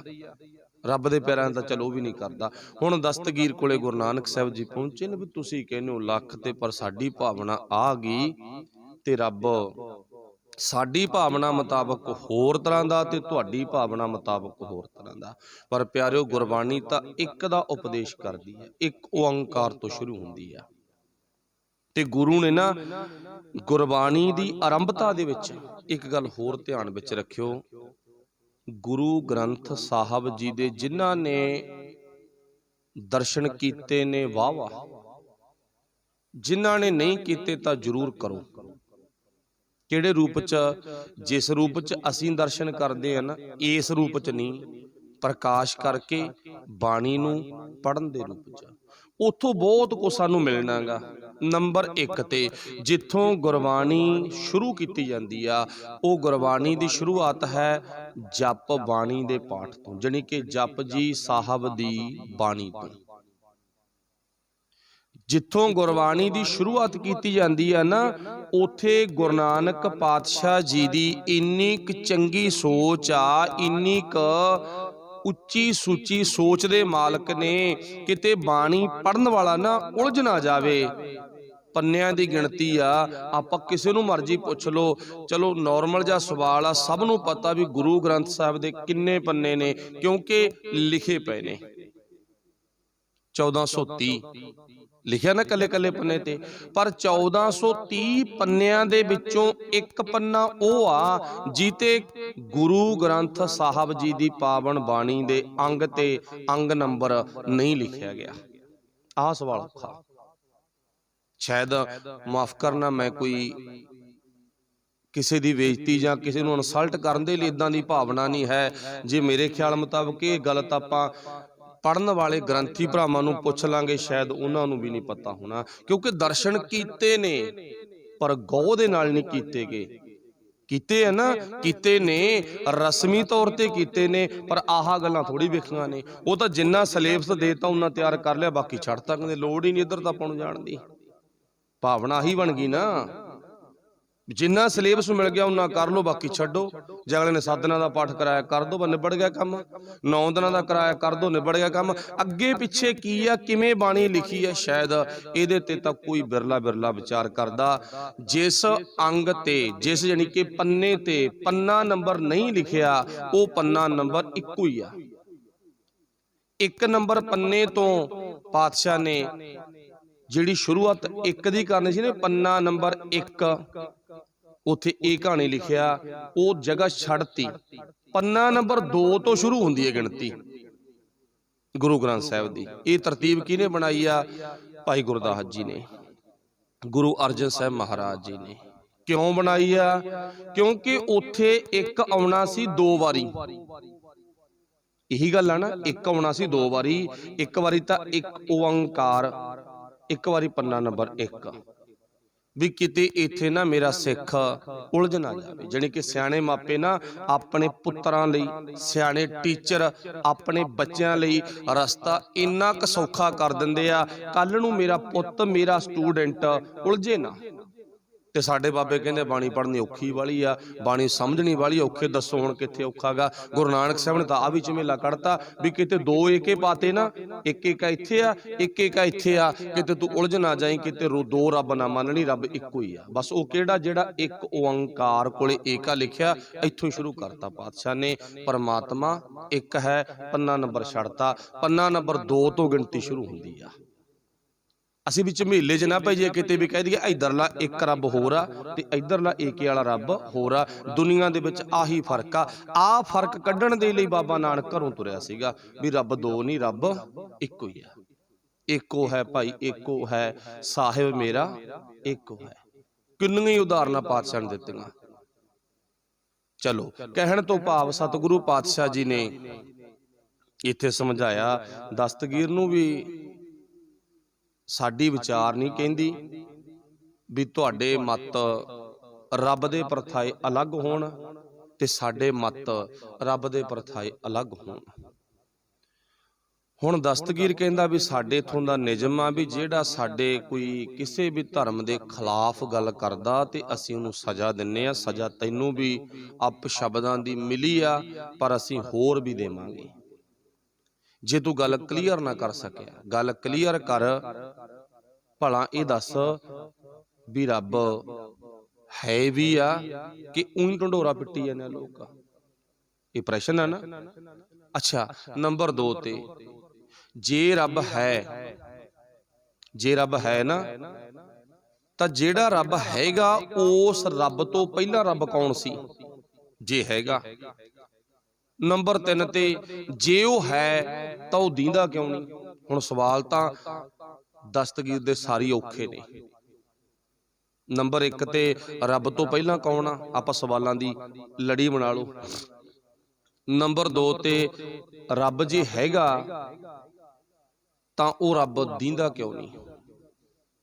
ਜੇ ਹੈਗਾ ਆਪਾਂ ਸਾਰੇ ਕਹਿੰਦੇ ਵੀ ਰੱਬ ਹੈ, ਆਪਾਂ ਆਮ ਹੀ ਕਹਿੰਦੇ ਕੋਈ ਨਾ ਰੱਬ ਹੀ ਦੇਖੂਗਾ। ਉਹ ਕਿਵੇਂ ਦੇਖੂਗਾ, ਉਹ ਆਪਾਂ ਨੂੰ ਗੁਰਬਾਣੀ ਪੜ੍ਹ ਕੇ ਪਤਾ ਲੱਗਦਾ, ਪਰ ਉਹ ਆਵਾਜ਼ ਦੇਤੀ ਆਪਾਂ। ਨੰਬਰ 3 ਤੇ ਜੇ ਹੈਗਾ ਤਾਂ ਉਹ ਕਰਦਾ ਕੀ ਆ। ਗੁਰੂ ਸਾਹਿਬ ਕਹਿੰਦੇ ਚਲੋ ਕੋਈ ਗੱਲ ਨਹੀਂ, ਮਾਲਕ ਜਿਵੇਂ ਸੇਵਾ ਲਊ ਆਪਾਂ ਇਹ ਸੇਵਾ ਨਿਭਾਵਾਂਗੇ। ਦਸਤਗੀਰ ਪਰ ਇਹ ਗੱਲ ਚੇਤੇ ਰੱਖੀ ਭਰਾਵਾ, ਅਸੀਂ ਤਾਂ ਨਾ ਘਰੋਂ ਮਿਸ਼ਨ ਹੀ ਇਹ ਬਣਾ ਕੇ ਤੁਰੇ ਆ, ਦੁਨੀਆ ਸਾਨੂੰ ਸਵਾਲ ਕਰੇ ਤੇ ਅਸੀਂ ਸਵਾਲਾਂ ਦੇ ਜਵਾਬ ਦੇਈਏ। ਅਸੀਂ ਲੋਕਾਂ ਨੂੰ ਗੱਲਾਂ ਨਹੀਂ ਸੁਣਾਉਣੀਆਂ, ਕੰਨਾ ਵਾਟੀ ਕੁਰ ਤੂੰ ਮੇਰਾ ਚੇਲਾ ਤੇ ਮੈਂ ਤੇਰਾ ਗੁਰ। ਆਹ ਕੰਮ ਨਹੀਂ ਕਰਨਾ ਅਸੀਂ। ਇਹ ਕੰਮ ਕਰਨ ਵਾਲੇ ਤਾਂ ਪਹਿਲਾਂ ਹੀ ਬਹੁਤ ਨੇ, ਅੱਜ ਵੀ ਬਹੁਤ ਨੇ। ਬਸ ਮੇਰੇ ਕੋਲ ਹੀ ਆਈ ਚੱਲੀ, ਹੋਰ ਨਾ ਕਿਤੇ ਜਾਈ। ਕੋਈ ਨਹੀਂ ਕਹਿੰਦਾ ਵੀ ਗੁਰੂ ਗ੍ਰੰਥ ਸਾਹਿਬ ਕੋਲੇ ਆ। ਗੁਰੂ ਗ੍ਰੰਥ ਸਾਹਿਬ ਦੇ ਕੋਲੇ ਆਓ, ਗੁਰੂ ਦੇ ਦਰਸ਼ਨ ਕਰੋ, ਜਾਣੀ ਕਿ ਪੜ੍ਹਨ ਦੇ ਰੂਪ 'ਚ, ਸਮਝਣ ਦੇ ਰੂਪ 'ਚ, ਫਿਰ ਮਾਲਕ ਦੀ ਬਖਸ਼ਿਸ਼ ਹੋਣੀ ਆ। ਹੁਣ ਦਸਤਗੀਰ ਨੇ ਪਹਿਲਾ ਸਵਾਲ ਕੀਤਾ, ਸਭਾ ਜੁੜੀ ਹੋਈ ਆ ਸਾਰਿਆਂ ਦੇ ਸਾਹਮਣੇ। ਪਿੱਛੇ ਭਾਵਨਾ ਇਹ ਆ ਵੀ ਜਿਹੜੇ ਮਸਤਾਨੇ ਜੇ ਬੰਦੇ ਬਾਹਰੋਂ ਆਏ ਲੱਗਦੇ ਆ ਨਾ, ਤੇ ਇਹਨਾਂ ਨੂੰ ਤਾਂ ਆਪਾਂ ਹੁਣੀ ਦਬਾ ਲਾਂਗੇ, ਤੇ ਗੁਰੂ ਨਾਨਕ ਸਾਹਿਬ ਨੂੰ ਦਬਾਉਣ ਵਾਲਾ ਕੌਣ। ਤੇ ਇਹ ਵੈਸੇ ਤੁਸੀਂ ਬਹੁਤ ਵਾਰੀ ਇਤਿਹਾਸ ਸੁਣਿਆ ਮੇਰੇ ਮੁਤਾਬਕ। ਗੁਰੂ ਕਿਰਪਾ ਕਰੇ ਉਹ ਲੜੀ 'ਚ ਆਇਆ ਤੇ ਆਪਾਂ ਦੁਬਾਰੇ ਉਸ ਨੂੰ ਰਿਪੀਟ ਕਰ ਲਈਏ, ਇਹਦੇ ਵਿੱਚੋਂ ਫਿਰ ਵੀ ਕੁਛ ਨਾ ਕੁਛ ਸਾਨੂੰ ਸਿੱਖਣ ਨੂੰ ਮਿਲੇਗਾ। ਸਾਡਾ ਵਿਸ਼ਵਾਸ ਗੁਰੂ ਤੇ ਵਧੇਗਾ। ਅਸੀਂ ਇੱਥੇ ਆਈ ਵਿਸ਼ਵਾਸ ਕਰਨ ਵਾਸਤੇ ਆ, ਸਾਡਾ ਵਿਸ਼ਵਾਸ ਬਣ ਜਾਵੇ ਵੀ ਮਾਲਕ ਹੈ। ਹੁਣ ਸਤਿਗੁਰੂ ਪਾਤਸ਼ਾਹ ਜੀ ਜਿੱਥੇ ਬੈਠੇ ਨੇ ਉੱਥੇ ਦਸਤਗੀਰ ਵੀ ਬੈਠਾ ਹੈਗਾ ਤੇ ਸੰਗਤ ਵੀ ਜੁੜੀ ਹੋਈ ਆ। ਲੋਕ ਕੁਝ ਤਮਾਸ਼ਾ ਦੇਖਣ ਪਹੁੰਚੇ ਤੇ ਕੁਝ ਇਹਨਾਂ ਫਕੀਰਾਂ ਤੇ ਤਰਸ ਕਰਕੇ ਪਹੁੰਚੇ ਨੇ। ਸਾਰੇ ਤਰ੍ਹਾਂ ਦੀ ਲੋਕ ਆ ਨਾ, ਕੁਝ ਵੇਖਦੇ ਨੇ ਅੱਜ ਹੋਊਗਾ ਕੀ, ਆਪਾਂ ਵੇਖਾਂਗੇ ਦਸਤਗੀਰ ਜਾਣੀ ਕਿ ਜਥੇਦਾਰ ਕਿਹੜਾ ਹੁਕਮ ਕਰਦਾ, ਫਿਰ ਅਸੀਂ ਕੋਰੜੇ ਮਾਰਾਂਗੇ, ਅਪ ਸ਼ਬਦ ਬੋਲਾਂਗੇ, ਰੌਲਾ ਪਾਵਾਂਗੇ। ਚਲੋ ਗੁਰੂ ਕਿਰਪਾ ਕਰੀ। ਹੁਣ ਪਹਿਲਾ ਸਵਾਲ ਕੀਤਾ ਵੀ ਰੱਬ ਹੈ, ਜੇ ਰੱਬ ਹੈ ਤਾਂ ਉਹ ਦੀਂਦਾ ਕਿਉਂ ਨਹੀਂ। ਤੇ ਗੁਰੂ ਨਾਨਕ ਸਾਹਿਬ ਜੀ ਕਹਿੰਦੇ ਭਲਿਆ ਤੂੰ ਆਪਣੀ ਕੌਮ ਦਾ ਮੁਖੀਆ, ਆਮ ਬੰਦਾ ਨਹੀਂ ਤੂੰ ਆਪਣੇ ਲੋਕਾਂ ਦਾ ਨਾ, ਇਹ ਬਗਦਾਦ ਦਾ ਮੁਖੀ ਆ ਤੂੰ। ਭਲਾ ਮੁਖੀ ਵੀ ਇਦਾਂ ਦੀਆਂ ਗੱਲਾਂ ਸੋਚਦੇ ਹੁੰਦੇ ਆ ਜਿਹੜੀ ਤੂੰ ਸੋਚੀ ਬੈਠਾ ਵੀ ਰੱਬ ਹੈ, ਜਾਂ ਊਂ ਢੰਡੋਰਾ ਪਿੱਟੀ ਜਾਂਦੇ ਆ ਲੋਕ। ਗੁਰੂ ਸਾਹਿਬ ਕਹਿੰਦੇ ਹੈ, ਪਰ ਉਹ ਪਰਮਾਤਮਾ ਮਨੁੱਖਤਾ ਦੇ ਵਿੱਚ ਵਸਿਆ ਹੋਇਆ। ਉਹ ਵਾਹਿਗੁਰੂ ਬਲਹਾਰੀ ਕੁਦਰਤ ਵਸਿਆ, ਉਹ ਤਾਂ ਕੁਦਰਤ ਦੇ ਵਿੱਚ ਵਸਿਆ ਹੋਇਆ, ਜਰੇ ਜਰੇ ਦੇ ਵਿੱਚ ਹੈ, ਰੋਮ ਰੋਮ ਦੇ ਵਿੱਚ ਆ ਉਹ ਪਰਮਾਤਮਾ। ਰੋਮਾਂ ਵਿੱਚ ਹੀ ਵਾਧਾ ਹੁੰਦਾ ਨਾ, ਰੋਮ ਰੋਮ ਦੇ ਵਿੱਚ ਆ। ਰੋਮਾਂ ਨੂੰ ਵਧਾਉਣ ਵਾਲਾ ਕੌਣ ਆ? ਪਰਮਾਤਮਾ ਹੀ ਆ। ਅੱਛਾ, ਜੇ ਉਹ ਹੈ, ਦਸਤਗੀਰ ਕਹਿੰਦਾ ਫਿਰ ਦੀਂਦਾ ਕਿਉਂ ਨਹੀਂ। ਗੁਰੂ ਸਾਹਿਬ ਕਹਿੰਦੇ ਮਿਹਨਤ ਕਰਨੀ ਪੈਂਦੀ ਹੈ। ਹੁਣ ਮੁਖੀ ਆ ਨਾ, ਬੜੀਆਂ ਮਿਹਨਤਾਂ ਹੋ ਗਈਆਂ ਪਰ ਅੱਜ ਤੱਕ ਨਜ਼ਰ ਨਹੀਂ ਆਇਆ। ਆਪਾਂ ਵੀ ਕਹਿੰਦੇ ਆ ਨਾ ਵੀ ਬੜਾ ਲੰਮਾ ਟਾਈਮ ਹੋ ਗਿਆ ਪਰ ਅੱਜ ਤੱਕ ਰੱਬ ਦੇ ਦਰਸ਼ਨ ਨਹੀਂ ਹੋਏਗੇ। ਤੇ ਅੱਜ ਬਾਬਾ ਨਾਨਕ ਰੱਬ ਦੇ ਦਰਸ਼ਨ ਕਰਵਾਊਗਾ। ਤਰੀਕਾ ਬਾਬੇ ਨਾਨਕ ਨੇ ਦੇਣਾ, ਉਦੋਂ ਬਾਅਦ ਦਰਸ਼ਨ ਹੋਣ ਨਾ ਹੋਣ ਉਹ ਸਾਡੇ ਤੇ ਆ, ਕਰੀਏ ਨਾ ਕਰੀਏ। ਹੁਣ ਗੁਰੂ ਨਾਨਕ ਸਾਹਿਬ ਕਹਿੰਦੇ ਚੰਗਾ ਫਿਰ ਇਉਂ ਕਰ, ਇੱਕ ਗੜਬਾ ਦੁੱਧ ਦਾ ਮੰਗਵਾ। ਤੇ ਦੁੱਧ ਦਾ ਗੜਬਾ ਮੰਗਵਾਇਆ ਗਿਆ। ਸੋਚਿਆ ਵੀ ਚਲੋ ਬਾਹਰੋਂ ਆਏ ਨੇ, ਮਹਿਮਾਨਾਂ ਦੇ ਰੂਪ ਚ ਨੇ, ਛਕਣਾ ਹੋਵੇਗਾ, ਭੁੱਖ ਲੱਗੀ ਹੋਵੇਗੀ। ਤੇ ਜਦੋਂ ਦੁੱਧ ਦਾ ਗੜਬਾ ਮੰਗਵਾਇਆ ਤੇ ਗੁਰੂ ਨਾਨਕ ਸਾਹਿਬ ਦੁੱਧ ਵੱਲ ਟਿਕ ਟਿਕੀ ਲਾ ਕੇ ਰੁਕ ਗਏ। ਗੁਰੂ ਨਾਨਕ ਸਾਹਿਬ ਦਾ ਇਹ ਉੱਤਰ ਦੇਣ ਦਾ ਢੰਗ ਬੜਾ ਵਧੀਆ, ਜਵਾਬ ਦੇਣ ਦਾ। ਦਸਤਗੀਰ ਕਹਿੰਦਾ ਬੋਲਦਾ ਕਿਉਂ ਨਹੀਂ। ਜਾਂ ਤਾਂ ਕੁਛ ਬੋਲ ਇਹ ਛਕ ਲੋ, ਤੁਸੀਂ ਛਕਣ ਨੂੰ ਮੰਗਵਾਇਆ ਹੋਣਾ। ਤੇ ਇਦਾਂ ਟਿਕ ਟਿਕੀ ਲਾ ਕੇ ਵੇਖਦੇ ਹੋ, ਤੁਹਾਨੂੰ ਇਹਦੇ ਵਿੱਚ ਕੁਛ ਦੀਂਦਾ ਗਾ ਵੀ ਕੀ ਦੇਖਦੇ ਹੋ? ਕੋਈ ਮਿੱਟੀ ਘੱਟਾ ਕਣ ਪਿਆ ਹੋਇਆ ਹੈਗਾ, ਕੋਈ ਕਿਸੇ ਤਰ੍ਹਾਂ ਦਾ ਡੱਕਾ ਡੋਲਾ ਡਿੱਗਿਆ ਹੈਗਾ, ਦੱਸੋ। ਗੁਰੂ ਨਾਨਕ ਸਾਹਿਬ ਕਹਿੰਦੇ ਦੁੱਧ ਤਾਂ ਬਿਲਕੁਲ ਸਾਫ਼ ਆ, ਪਰ ਮੈਨੂੰ ਇਹਦੇ ਵਿੱਚ ਕੁਛ ਨਜ਼ਰ ਆ ਰਿਹਾ ਹੈਗਾ। ਉਦਾਂ ਤੂੰ ਆਪਣੇ ਵੱਲੋਂ ਸਾਫ਼ ਕਰਕੇ ਲਿਆਇਆ, ਕੋਈ ਚੱਕਰ ਨਹੀਂ। ਦਸਤਗੀਰ ਉਹੀ ਆਪਣੀ ਪੇਂਡੂ ਮੱਤ ਵਾਲੀ ਮੱਤ ਮੁਤਾਬਕ ਗੱਲ ਕਰਦਾ, ਕਹਿੰਦਾ ਚਲੋ ਵੈਸੇ ਤਾਂ ਅਸੀਂ ਸਾਫ਼ ਕਰਕੇ ਲਿਆਂਦਾ, ਪਰ ਜੇ ਕੁਛ ਹੈ ਤਾਂ ਅਸੀਂ ਦੁਆਰੇ ਨੂੰ ਛਾਣ ਦਿੰਨੇ ਆ, ਪੁਣ ਦਿੰਨੇ ਆ, ਨਿਕਲ ਜੂ। ਗੁਰੂ ਸਾਹਿਬ ਕਹਿੰਦੇ ਨਹੀਂ, ਉਹ ਪੁਣੇ ਤੋਂ ਵੀ ਨਹੀਂ ਨਿਕਲਣਾ, ਏਦਾਂ ਛਾਣੇ ਤੋਂ ਵੀ ਨਹੀਂ ਨਿਕਲਣਾ, ਪਰ ਇਹਦੇ ਵਿੱਚ ਕੁਛ ਹੈ। ਜਦੋਂ ਗੁਰੂ ਸਾਹਿਬ ਇਉਂ ਕਹਿੰਦੇ ਆ ਨਾ, ਦਸਤਗੀਰ ਕਹਿੰਦੇ ਲੈ ਮੈਨੂੰ ਵਿਖਾ ਜੇ ਕੀ ਕੁਛ ਹੈ ਇਹਦੇ ਵਿੱਚ। ਜਦੋਂ ਧੌਣ ਨੇੜੀ ਕੀਤੀ ਨਾ, ਗੁਰੂ ਨਾਨਕ ਸਾਹਿਬ ਕਹਿੰਦੇ ਇਹਦੇ ਵਿੱਚ ਸਾਨੂੰ ਘਿਓ ਨਜ਼ਰ ਆ ਰਿਹਾ, ਘਿਓ ਦਿਸਦਾ ਇਹਦੇ ਵਿੱਚ। ਤੇ ਦਸਤਗੀਰ ਬੋਲ ਪਿਆ, ਕਹਿੰਦਾ ਲੈ ਇਹ ਤੁਹਾਨੂੰ ਕੱਲਿਆਂ ਨੂੰ ਥੋੜੀ ਪਤਾ ਵੀ ਇਹਦੇ ਚ ਘਿਓ ਆ, ਮੈਨੂੰ ਵੀ ਪਤਾ ਵੀ ਦੁੱਧ ਦੇ ਵਿੱਚ ਹੀ ਘਿਓ ਹੁੰਦਾ ਗਾ। ਪਰ ਗੁਰੂ ਨਾਨਕ ਸਾਹਿਬ ਕਹਿੰਦੇ ਜੇ ਤੈਨੂੰ ਇੰਨਾ ਪਤਾ ਵੀ ਦੁੱਧ ਦੇ ਵਿੱਚ ਹੀ ਘਿਓ ਹੁੰਦਾ, ਫਿਰ ਤੂੰ ਮਾਰ ਕੇ ਹੱਥ ਕੱਢ। ਦਸਤਗੀਰ ਕਹਿੰਦਾ ਐ ਨਹੀਂ ਨਿਕਲਦਾ, ਇਹ ਤਰੀਕੇ ਨਾਲ ਨਿਕਲਦਾ। ਕਿਹੜੇ ਤਰੀਕੇ ਨਾਲ ਨਿਕਲਦਾ? ਗੁਰੂ ਨਾਨਕ ਸਾਹਿਬ ਕਹਿੰਦੇ ਪਾਤਸ਼ਾਹ ਜੀ ਨੂੰ ਹੁਣ ਦਸਤਗੀਰ ਦੱਸਦਾ, ਕਹਿੰਦਾ ਪਹਿਲਾਂ ਖੱਟੇ ਦਾ ਜਾਗ ਲਵਾਉਣਾ ਪੈਂਦਾ, ਫਿਰ ਟਿਕਾਉਣਾ ਪੈਂਦਾ, ਫਿਰ ਜੰਮਦਾ ਗਾ, ਫਿਰ ਮਧਾਣੀ ਪਾਉਣੀ ਪੈਂਦੀ ਆ, ਫਿਰ ਮੱਖਣ ਬਣਦਾ, ਫਿਰ ਘਿਓ ਬਣਦਾ, ਚੌਥੀ ਪੰਜਵੀਂ ਸਟੇਜ ਤੇ ਜਾ ਕੇ। ਗੁਰੂ ਨਾਨਕ ਸਾਹਿਬ ਕਹਿੰਦੇ ਫਿਰ ਤਾਂ ਤੇਰੇ ਸਵਾਲ ਦਾ ਜਵਾਬ ਆ, ਤੂੰ ਗੌਰ ਕਰ ਭਲਿਆ। ਤੂੰ ਕਹਿੰਦਾ ਰੱਬ ਦੀਂਦਾ ਨਹੀਂ, ਰੱਬ ਪੂਰੀ ਮਨੁੱਖਤਾ ਚ, ਇਹ ਪੂਰੀ ਮਨੁੱਖਤਾ ਦੁੱਧ ਦਾ ਰੂਪ ਆ। ਇਹ ਸਾਰਿਆਂ ਦੇ ਵਿੱਚ ਪਰਮਾਤਮਾ ਹੈ, ਪਰ ਸਾਰਿਆਂ ਦੇ ਵਿੱਚ ਰਹਿੰਦਿਆਂ ਹੋਇਆਂ ਇਹ ਵੀ ਨਹੀਂ ਵੀ ਇਹਨਾਂ ਨੂੰ ਛੱਡ ਕੇ ਜਾਣਾ ਆਪਾਂ। ਸਾਰਿਆਂ ਦੇ ਵਿੱਚ ਰਹਿੰਦਿਆਂ ਹੋਇਆਂ ਆਪਣੇ ਮਨ ਨੂੰ ਟਿਕਾ। ਹੁਣ ਜਿਹੜਾ ਉਪਦੇਸ਼ ਦਸਤਗੀਰ ਨੂੰ ਦਿੱਤਾ ਜਾ ਰਿਹਾ ਨਾ, ਉੱਥੋਂ ਦੀ ਸੰਗਤ ਨੂੰ ਦਿੱਤਾ ਜਾ ਰਿਹਾ, ਇਹ ਸਾਡੇ ਲਈ ਵੀ ਆ। ਆਪਾਂ ਵੀ ਬਾਅਦ ਚ ਗੱਲ ਲਿਆਵਾਂਗੇ ਵੀ ਸਾਡੇ ਲਈ ਕਿਵੇਂ ਹੈਗਾ। ਫਿਰ ਸਾਰਿਆਂ ਦੇ ਵਿੱਚ ਰਹਿੰਦਾ ਹੋਇਆ ਆਪਣੇ ਮਨ ਨੂੰ ਟਿਕਾ। ਕੁਦਰਤੀ ਨੇਮ ਇਕੱਠ ਪੂਰਾ ਫੁੱਲ ਹੋਵੇ, 10 ਹੋਣ, 50 ਹੋਣ, 100 ਹੋਵੇ, 1000 ਦਾ ਬੰਦੇ ਦਾ ਹੋਵੇ, ਪਰ ਚੇਤਾ ਰੱਖਿਓ ਇੰਨੇ ਇਕੱਠ ਦੇ ਵਿੱਚ ਆਪਣੇ ਮਨ ਨੂੰ ਟਿਕਾਉਣਾ ਕਿਸੇ ਵੱਡੇ ਭਾਗਾਂ ਵਾਲੇ ਸਰੀਰ ਦੇ ਹਿੱਸੇ ਸੇਵਾ ਆਊਗੀ, ਨਹੀਂ ਆਉਂਦੀ ਗੀ। ਇੰਨੇ ਇਕੱਠ 'ਚ ਆਪਣੇ ਮਨ ਨੂੰ ਟਿਕਾਉਣਾ, ਕਿਸੇ ਦਾ ਧਿਆਨ ਕਿੱਥੇ ਆ ਤੇ ਕਿਸੇ ਦਾ ਧਿਆਨ ਕਿੱਥੇ ਆ। ਲੋਕਾਂ ਦਾ ਧਿਆਨ ਆ, ਆਪਾਂ ਗੁਰਦੁਆਰਾ ਸਾਹਿਬ ਹੀ ਨਾ ਕਾਪੀ ਪੈਨ ਲੈ ਕੇ ਖੜ ਜਾਓ, ਆਸੇ ਪਾਸੇ ਪਿੰਡਾਂ ਚਲੇ ਜਾਓ, ਜਿੱਥੇ ਮਰਜੀ ਜਾ ਕੇ ਰੁਕ ਜਾਓ, ਜਿੱਥੇ ਸੰਗਤ ਜੁੜੀ ਹੈ ਨਾ ਗੁਰੂ ਗ੍ਰੰਥ ਸਾਹਿਬ ਦੇ ਕੋਲੇ ਆਉਣ ਵਾਲੀ ਸੰਗਤ ਆ, ਸਾਰਿਆਂ ਕੋਲੇ ਖੜ ਜਾਓ ਤੇ ਸਾਰਿਆਂ ਨੂੰ ਇਹ ਗੱਲ ਪੁੱਛਣੀ ਆ ਵੀ ਕਿਰਪਾ ਕਰਕੇ ਦੱਸਿਓ ਵੀ ਅੱਜ ਜੋ ਸੁਣਾਇਆ ਕੀ ਸੁਣ ਕੇ ਆਏ ਹੋ। ਮਾਫ ਕਰਨਾ, ਕੋਈ ਬਿਰਲੀ ਰੂਹ ਹੋਵੇਗੀ ਜਿਹੜੀ ਦੱਸ ਦੇਵੇਗੀ, ਨਹੀਂ ਆਖਣਗੇ ਸਾਨੂੰ ਨਹੀਂ ਪਤਾਗਾ। ਕਿਉਂ ਨਹੀਂ ਪਤਾ? ਕਿਉਂਕਿ ਇੱਥੋਂ ਸਿੱਧ ਹੋ ਗਿਆ ਵੀ ਮਨ ਟਿਕਿਆ ਨਹੀਂ ਸੀਗਾ। ਤੇ ਗੁਰਦੇਵ ਪਾਤਸ਼ਾਹ ਕਹਿੰਦੇ ਪੂਰੀ ਮਨੁੱਖਤਾ ਦੇ ਵਿੱਚ ਰਹਿੰਦਿਆਂ ਹੋਇਆਂ ਦਸਤਗੀਰ ਆਪਣੇ ਮਨ ਨੂੰ ਟਿਕਾ, ਸੱਚ ਦਾ ਜਾਗ ਲਾ, ਤੇ ਫਿਰ ਮਿਹਨਤ ਦੀ ਮਧਾਣੀ ਪਾਈ, ਫਿਰ ਮੱਖਣੀ ਆਵਾਜ਼ ਆਊਗੀ, ਸੱਚ ਦੀ ਆਵਾਜ਼ ਉਹ ਆਊਗੀ ਮੱਖਣੀ ਦੇ ਰੂਪ ਚ। ਤੇ ਜਦੋਂ ਸੱਚ ਨੂੰ ਆਪਣੀ ਜ਼ਿੰਦਗੀ ਚ ਵਰਤੇਗਾ, ਉਹ ਘਿਓ ਰੂਪ ਰੱਬ ਤੇਰੀ ਜ਼ਿੰਦਗੀ ਚ ਵਰਤੂਗਾ। ਚਲੋ ਦਸਤਗੀਰ ਨੇ ਮੰਨ ਲਿਆ, ਹੱਥ ਬੰਨ ਲਏ ਵੀ ਤੁਹਾਡੀ ਉਦਾਹਰਣ, ਤੁਹਾਡੇ ਵੱਲੋਂ ਦਿੱਤੀ ਹੋਈ ਐਗਜ਼ਾਮਪਲ ਬਿਲਕੁਲ ਸਹੀ ਆ। ਤੇ ਫਿਰ ਰੱਬ ਤੋਂ ਪਹਿਲਾਂ ਕੌਣ ਸੀ? ਨਾਲ ਦੀ ਨਾਲ ਸਵਾਲ ਕਰਤਾ। ਗੁਰੂ ਸਾਹਿਬ ਕਹਿੰਦੇ ਚਲੋ ਕਿਸੇ ਨੇ ਇੱਥੇ ਅਸਰਫੀਆਂ ਵੀ ਲਿਖਿਆ ਤੇ ਕਿਸੇ ਨੇ ਮਲਕੇ ਮਾਲਾ ਦੇ ਮਣਕੇ ਵੀ ਲਿਖਿਆ। ਗੁਰੂ ਨਾਨਕ ਸਾਹਿਬ ਨੇ ਚਲੋ ਕੁਛ ਵੀ ਕਹਿਤਾ। ਗੁਰੂ ਸਾਹਿਬ ਕਹਿੰਦੇ ਚਲੋ ਤੇਰਾ ਸਵਾਲ ਦਾ ਜਵਾਬ ਮੈਂ ਦਿੰਦਾ, ਮੈਨੂੰ ਇੱਕ ਸਵਾਲ ਦਾ ਜਵਾਬ ਦੇ, ਜੋ ਤੇਰੇ ਹੱਥ ਵਿੱਚ ਮਾਲਾ ਫੜੀ ਆ ਜਾਂ ਕੁਝ ਅਸਰਫੀਆਂ ਲੈ ਕੇ ਆ ਤੇ ਇਹ ਗਿਣ ਕੇ ਸਾਨੂੰ ਦੇ। ਜਦੋਂ ਹੁਣ ਦਸਤਗੀਰ ਕਹਿੰਦਾ ਨਾ ਵੀ 1 2 3 4 5, ਗੁਰੂ ਨਾਨਕ ਸਾਹਿਬ ਕਹਿੰਦੇ ਰੁਕ ਜਾ। ਗੁਰੂ ਕਹਿੰਦਾ ਰੁਕ ਜਾ। ਕਿਉਂ ਰੁਕ ਜਾ? ਤੇਰੀ ਗਿਣਤੀ ਗਲਤ ਆ। ਤੇ ਹੁਣ ਦਸਤਗੀਰ ਕਹਿੰਦਾ ਜੇ ਗਿਣਤੀ ਗਲਤ ਹੋਈ ਕੋਈ ਗੱਲ ਨਹੀਂ, ਮੈਨੂੰ 5 10 20 50 ਤੇ ਜਾਣ ਦੇ, 100 ਤੇ ਜਾਣ ਦੇ, ਫਿਰ ਗਿਣਤੀ ਗਲਤ ਕਰਦੀ। ਅਰੇ ਅੱਖਰ ਤਾਂ ਮੈਂ 5 ਗਿਣੇ ਨੇ ਤੇ ਤੂੰ ਪਹਿਲੀ ਕਹਿਤਾ ਵੀ ਗਿਣਤੀ ਗਲਤ ਆ। ਇਹ ਤਾਂ ਕਿਸੇ ਨਿਆਣੇ ਨੂੰ ਪੁੱਛ ਲਓ, 1 ਤੋਂ 5 ਤੱਕ ਤਾਂ ਸਾਰੀ ਸਹੀ ਬੋਲਣਗੇ। ਗੁਰੂ ਸਾਹਿਬ ਕਹਿੰਦੇ ਮੈਨੂੰ ਨਹੀਂ ਪਤਾ ਵੀ ਸਾਰੇ ਸਹੀ ਬੋਲਣਗੇ ਜਾਂ ਗਲਤ ਬੋਲਣਗੇ, ਪਰ ਤੂੰ ਭੁੱਲ ਗਿਆ ਕੁਛ, ਮੈਨੂੰ ਇੰਨਾ ਜ਼ਰੂਰ ਪਤਾ, ਤੈਨੂੰ ਗਿਣਨਾ ਨਹੀਂ ਆਉਂਦਾ। ਦਸਤਗੀਰ ਚਲੋ ਸੋਚੀ ਪੈ ਗਿਆ, ਚਲੋ ਮੈਂ ਦੁਬਾਰੇ ਗਿਣਦਾ। ਕਹਿੰਦਾ 1 2 3। ਬਾਬਾ ਨਾਨਕ ਕਹਿੰਦਾ ਗਲਤ, ਰੁਕ ਜਾ। ਉਹ ਕਹਿੰਦਾ ਕਮਾਲ ਆ, ਪਹਿਲਾਂ ਤਾਂ 5 ਤੱਕ ਵਗ ਗਿਆ, ਹੁਣ ਤਾਂ 3 ਤੱਕ ਹੀ ਗਿਆਗਾ। ਇਹ 3 ਅੱਖਰਾਂ 'ਚ ਕੀ ਗਲਤ ਗਿਣਤਾ ਮੈਂ? ਗੁਰੂ ਸਾਹਿਬ ਕਹਿੰਦੇ ਵੀ ਪਤਾ ਨਹੀਂ, ਮੈਨੂੰ ਲੱਗ ਰਿਹਾ ਵੀ ਤੂੰ ਭੁੱਲ ਰਿਹਾ ਕੁਛ। ਤੇ ਚਲੋ ਕਹਿੰਦਾ ਮੈਂ ਦੁਬਾਰੇ ਸ਼ੁਰੂ ਕਰਦਾ। ਪਾਤਸ਼ਾਹ ਕਹਿੰਦੇ ਦੁਬਾਰੇ ਸ਼ੁਰੂ ਕਰ। ਕਹਿੰਦਾ 1। ਬਾਬਾ ਕਹਿੰਦਾ ਰੁਕ ਜਾ, ਗਲਤ ਆ, ਤੂੰ ਕੁਛ ਭੁੱਲ ਗਿਆ, ਛੱਡ ਰਿਹਾ ਤੂੰ।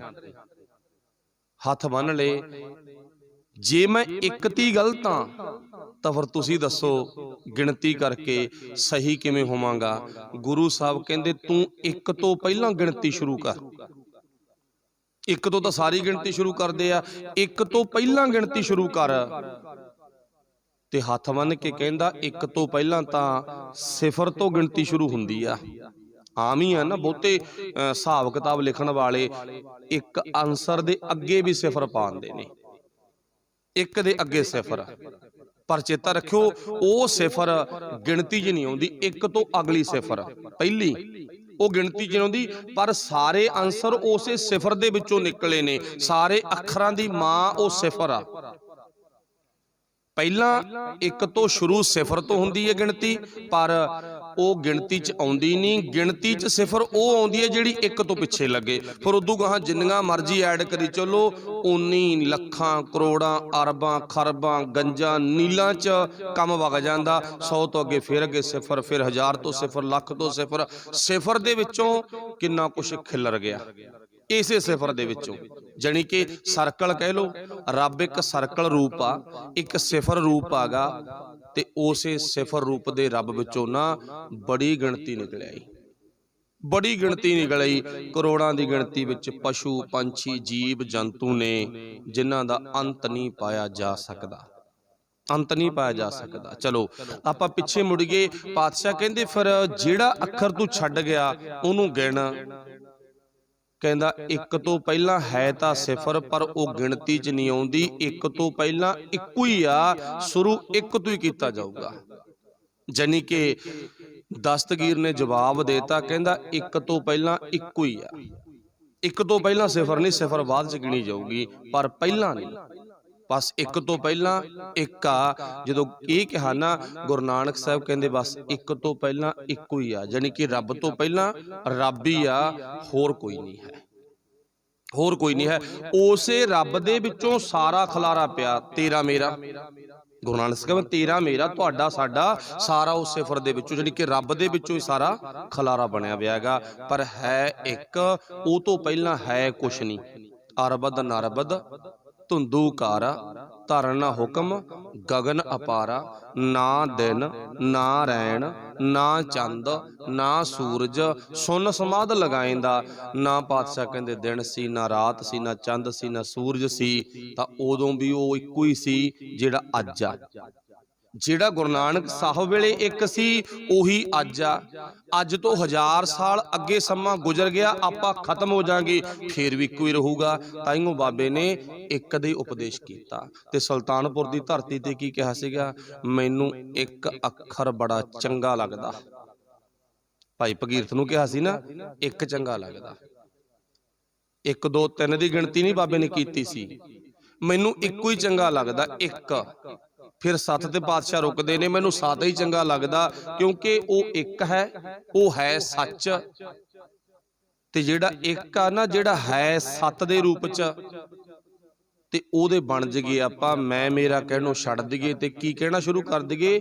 ਤੇਰਾ ਤੇਰਾ ਤੇਰਾ। ਚਲੋ ਕਹਿਣ ਤੋਂ ਭਾਵ ਗੁਰੂ ਨਾਨਕ ਸਾਹਿਬ ਵੱਲੋਂ ਦਿੱਤੇ ਹੋਏ ਸਵਾਲ ਦੇ ਜਵਾਬ ਦਾ ਇਸ ਨੇ ਸਤਿਕਾਰ ਕੀਤਾ, ਸਿਰ ਝੁਕਾਇਆ ਤੇ ਪਾਤਸ਼ਾਹ ਨੂੰ ਸਲਾਮ ਕੀਤੀ। ਠੀਕ ਆ ਜੀ, ਮੇਰੇ ਦੂਜੇ ਸਵਾਲ ਦਾ ਹੱਲ ਹੋ ਗਿਆ ਤੇ ਤੀਜੇ ਸਵਾਲ ਦਾ ਜਵਾਬ ਦਿਓ। ਇੱਕੋ ਹੀ ਸਵਾਲ ਬਾਕੀ ਆ, ਬਸ ਬਹੁਤੇ ਨਹੀਂ ਕਰਨੇ। ਮੈਨੂੰ ਮਨ ਨੂੰ ਤਸੱਲੀ ਹੋ ਗਈ, ਮੈਂ ਮਨ ਨੂੰ ਟਿਕਾਵਾਂ ਆਪਣੇ ਨੂੰ, ਮਨ ਨਹੀਂ ਟਿਕਦਾ ਮੇਰਾ। ਤੇ ਮਨ ਨੂੰ ਟਿਕਾਉਣਾ ਬੜਾ ਔਖਾ, ਮਨ ਨੂੰ ਟਿਕਾਉਣਾ ਬਹੁਤ ਔਖਾ। ਗੁਰੂ ਕਿਰਪਾ ਕਰੇ ਕਿਸੇ ਕਿਸੇ ਦਾ ਮਨ ਟਿਕਦਾ ਪੂਰੇ ਝੰਬੇਲਿਆਂ 'ਚ ਰਹਿੰਦਿਆਂ ਹੋਇਆਂ। ਇੱਕ ਵਾਰ ਨਾ ਮੈਂ ਵਿੱਚੋਂ ਦੀ ਗੱਲ ਕਹਿ ਦੇਵਾਂ, ਕਿਸੇ ਜਗ੍ਹਾ ਤੇ ਦੇਖੋ ਅੱਡੋ ਅੱਡ ਹਰ ਇੱਕ ਮਨੁੱਖ ਦੀ ਸ਼ੈਲੀ ਹੁੰਦੀ ਆ ਗੱਲ ਕਰਨ ਦੀ, ਸੁਭਾਅ। ਇੱਕ ਥਾਂ ਤੇ ਇੱਕ ਜਗ੍ਹਾ ਤੇ ਇੱਕ ਰੱਬ ਦਾ ਪਿਆਰਾ ਗਾ, ਉਹਦੇ ਨਾਲ ਲੋਕਾਂ ਨੇ ਕਥਾ ਕਰਨ ਤੋਂ ਪਹਿਲਾਂ, ਕੀਰਤਨ ਕਰਨ ਤੋਂ ਪਹਿਲਾਂ ਲੋਕਾਂ ਨੇ ਜਾਣੀ ਕਿ ਗਲਤ ਅਨਸਰਾਂ ਨੇ ਵਿਰੋਧ ਕੀਤਾ ਤੇ ਸਿਰ 'ਚ ਨਾ ਰੋੜੇ ਵੀ ਮਾਰੇ, ਗਮਲੇ ਵੀ ਮਾਰੇ, ਅਪ ਸ਼ਬਦ ਵੀ ਬੋਲੇ। ਜਿੱਥੇ ਅਪ ਸ਼ਬਦ ਬੋਲੇ ਜਾਣ, ਰੋੜੇ ਵੱਜਣ, ਗਮਲੇ ਵੱਜਣ, ਮੈਂ ਬਹੁਤਾ ਤਾਂ ਨਹੀਂ ਕੁਛ ਕਹਿ ਸਕਦਾ, ਪਰ ਇੰਨੀ ਗੱਲ ਕਹਿ ਸਕਦਾ, ਇਹ ਕੰਮ ਤਾਂ ਬਾਬੇ ਨਾਨਕ ਨਾਲ ਵੀ ਹੁੰਦਾ ਰਿਹਾ। ਉਸ ਤੋਂ ਬਾਅਦ ਉਸੇ ਥਾਂ ਤੇ ਗੁਣਾਂ ਦੀ ਗੱਲ ਕਰਨੀ, ਸੱਚ ਦੀ ਗੱਲ ਕਰਨੀ, ਪਿਆਰ ਦੀ ਗੱਲ ਕਰਨੀ, ਏਕੇ ਦੀ ਗੱਲ ਕਰਨੀ ਬਹੁਤ ਵੱਡੀ ਗੱਲ ਆ, ਛੋਟੀ ਗੱਲ ਨਹੀਂ। ਬੰਦੇ ਦਾ ਮਨ ਘਬਰਾਉਣ ਲੱਗ ਜਾਂਦਾ, ਥੜਕ ਜਾਂਦਾ, ਉਲਝ ਜਾਂਦਾ, ਜੋ ਯਾਦ ਹੁੰਦਾ ਭੁੱਲ ਜਾਂਦਾ, ਮਨ ਟਿਕਾਊ ਵਿੱਚ ਨਹੀਂ ਆਉਂਦਾ। ਪਰ ਰੱਬ ਦੇ ਪਿਆਰਿਆਂ ਦਾ ਮਨ ਰੋੜੇ ਖਾ ਕੇ, ਅਪ ਸ਼ਬਦ ਸੁਣ ਕੇ ਫੇਰ ਵੀ ਮਨ ਟਿਕਾਊ 'ਚ ਆ, ਤੇ ਫੇਰ ਵੀ ਉਹ ਸ਼ਬਦ ਪੜ੍ਹਦੇ ਨੇ ਕਿਹੜਾ, ਦਿਲੋਂ ਮੁਹੱਬਤ ਜਿਨ ਸਈ ਸੱਚਿਆਂ, ਜਿਨ ਮਨ ਹੋਰ ਮੁਖ ਹੋਰ ਸੇ ਕਾਂਢੇ ਕੱਚਿਆਂ, ਰੱਤੇ ਇਸ਼ਕ ਖੁਦਾਏ ਰੰਗ ਦੀਦਾਰ ਕੇ। ਫਿਰ ਉਹ ਲੋਕ ਨੇ ਜਿਨ੍ਹਾਂ ਦਾ ਮਨ ਟਿਕ ਚੁੱਕਿਆ ਗਾ, ਜਿਨ੍ਹਾਂ ਦਾ ਮਨ ਟਿਕ ਗਿਆ। ਲੋਕਾਂ ਦੇ ਵਿੱਚ ਰਹਿੰਦਿਆਂ ਹੋਇਆਂ, ਲੜਾਈ ਦੇ ਵਿੱਚ ਰਹਿੰਦਿਆਂ ਹੋਇਆਂ। ਤੇ ਦਸ਼ਮੇਸ਼ ਪਿਤਾ ਜੀ ਦਾ ਵੀ ਇਹੀ ਉਪਦੇਸ਼ ਆ। ਬੇਸ਼ੱਕ ਪਾਤਸ਼ਾਹ ਨੇ ਜੰਗਾਂ ਯੁੱਧਾਂ ਦੇ ਵਿੱਚ ਸਾਰੀ ਉਮਰ ਗੁਜ਼ਾਰੀ ਆ, ਪਰ ਜੰਗ ਦੇ ਵਿੱਚ ਨਾ, ਲੜਾਈ ਦੇ ਵਿੱਚ ਮਨ ਨੂੰ ਟਿਕਾ ਕੇ ਰੱਖਣਾ, ਰੱਬ ਨਾਲ ਜੋੜ ਕੇ ਰੱਖਣਾ, ਇਹ ਆਮ ਗੱਲ ਨਹੀਂ, ਬਹੁਤ ਵੱਡੀ ਗੱਲ ਆ। ਨੀਹਾਂ ਦੇ ਵਿੱਚ ਖੜ ਕੇ, ਜਾਣੀ ਕਿ ਜਿੱਥੇ ਅੱਤ ਦਾ ਦੁੱਖ ਮਿਲਣਾ, ਪਤਾ ਸਾਹਮਣੇ ਵੀ ਆਪਣੇ ਨਾਲ ਬਹੁਤ ਬੇਤੁਕਾ ਵਿਹਾਰ ਕੀਤਾ ਜਾਣਾਗਾ, ਪਰ ਫਿਰ ਵੀ ਮਨ ਟਿਕਾ ਵਿੱਚ। ਠੰਡੇ ਬੁਰਜ, ਉਹ 100 ਫੁੱਟ ਦੀ ਉੱਚੀ ਇਮਾਰਤ ਤੇ ਬਿਠਾ ਦੇਣਾ, ਕੈਦ ਕਰ ਦੇਣਾ, ਪਰ ਫਿਰ ਵੀ ਗੀਤ ਗਾਉਣੇ, ਤੇਰਾ ਕੀਆ ਮਿੱਠਾ ਲੱਗਾ, ਮਨ ਨੂੰ ਟਿਕਾ ਕੇ ਰੱਖਣਾ।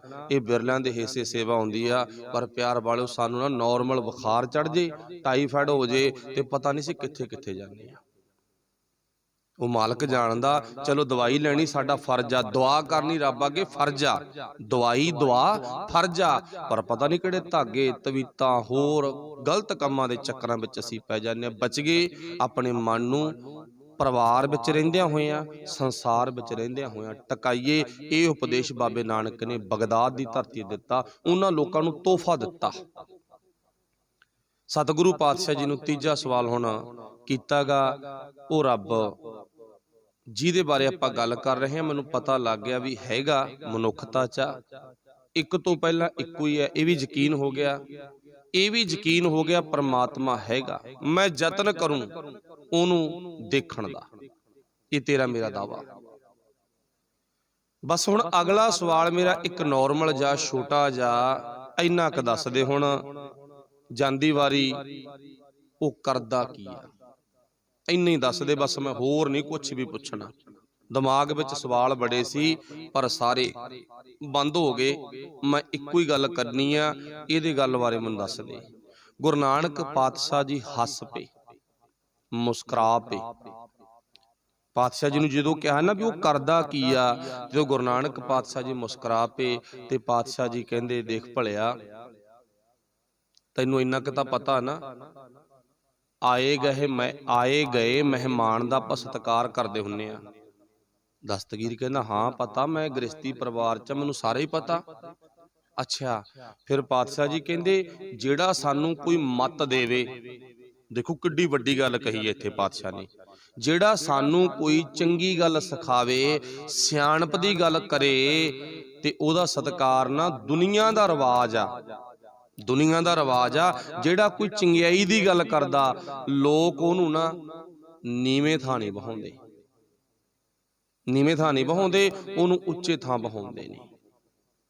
ਲੋਕਾਂ ਦਾ ਸੁਭਾਅ ਆ। ਚਲੋ ਮੈਂ ਇੱਕ ਬਣਦੀ ਜੀ ਗੱਲ ਦੱਸਦਾ। ਸ਼ਾਮ ਨੂੰ ਨਾ ਬੱਚੇ, ਤੁਹਾਨੂੰ ਪਤਾ ਆਪਣੇ ਗੁਰੂ ਘਰ ਬਹੁਤ ਆਉਂਦੇ, ਨੌਜਵਾਨ ਬਣ ਗਏ ਹੁਣ ਤਾਂ। ਮਹਾਰਾਜ ਉਹਨਾਂ ਨੂੰ ਬਖਸ਼ਿਸ਼ਾਂ ਕਰੇ, ਇੰਨੀਆਂ ਕੁ ਬਖਸ਼ਿਸ਼ਾਂ ਕਰੇ ਵੀ ਉਹ ਸਾਰੀ ਉਮਰ ਸੱਚ ਦਾ ਪ੍ਰਚਾਰ ਕਰਦੇ ਰਹਿਣ।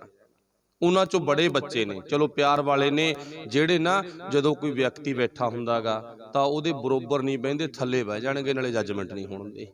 ਜਿੰਨਾ ਮਰਜ਼ੀ ਜ਼ੋਰ ਲਾ ਲਿਓ, ਪੁੱਤ ਤੁਸੀਂ ਮੰਜੇ ਤੇ ਬਹਿ ਜਾਓ, ਨਾ ਬਹਿੰਦੇ ਨਹੀਂ, ਨਾਲੇ ਪਤਾ ਨਹੀਂ ਲੱਗਣ ਦਿੰਦੇ ਵੀ ਕਿਉਂ ਨਹੀਂ ਬੈਠੇ। ਉਹਨਾਂ ਦੇ ਅੰਦਰ ਦੀ ਭਾਵਨਾ, ਨਹੀਂ ਅਸੀਂ ਬਰੋਬਰ ਬੈਠਣਾ ਨਹੀਂ। ਚਲੋ ਬਰੋਬਰ ਬੈਠਣ ਨਾ, ਹੁੰਦਾ ਕੁਛ ਨਹੀਂ, ਮਤਲਬ ਇੱਥੇ ਨਹੀਂ ਹੈ ਵੀ ਕੋਈ ਕਿਸੇ ਤਰ੍ਹਾਂ ਦੀ ਬੇਇੱਜ਼ਤੀ ਆ, ਪਰ ਇੱਕ ਅੰਦਰ ਦਾ ਪਿਆਰ ਆ ਵੀ ਜਿਹਦੇ ਕੋਲੇ ਕੁਛ ਹੈ ਵੀ ਉਹਦੇ ਬਰੋਬਰ ਨਹੀਂ ਬੈਠਣਾ ਉਹਦੇ।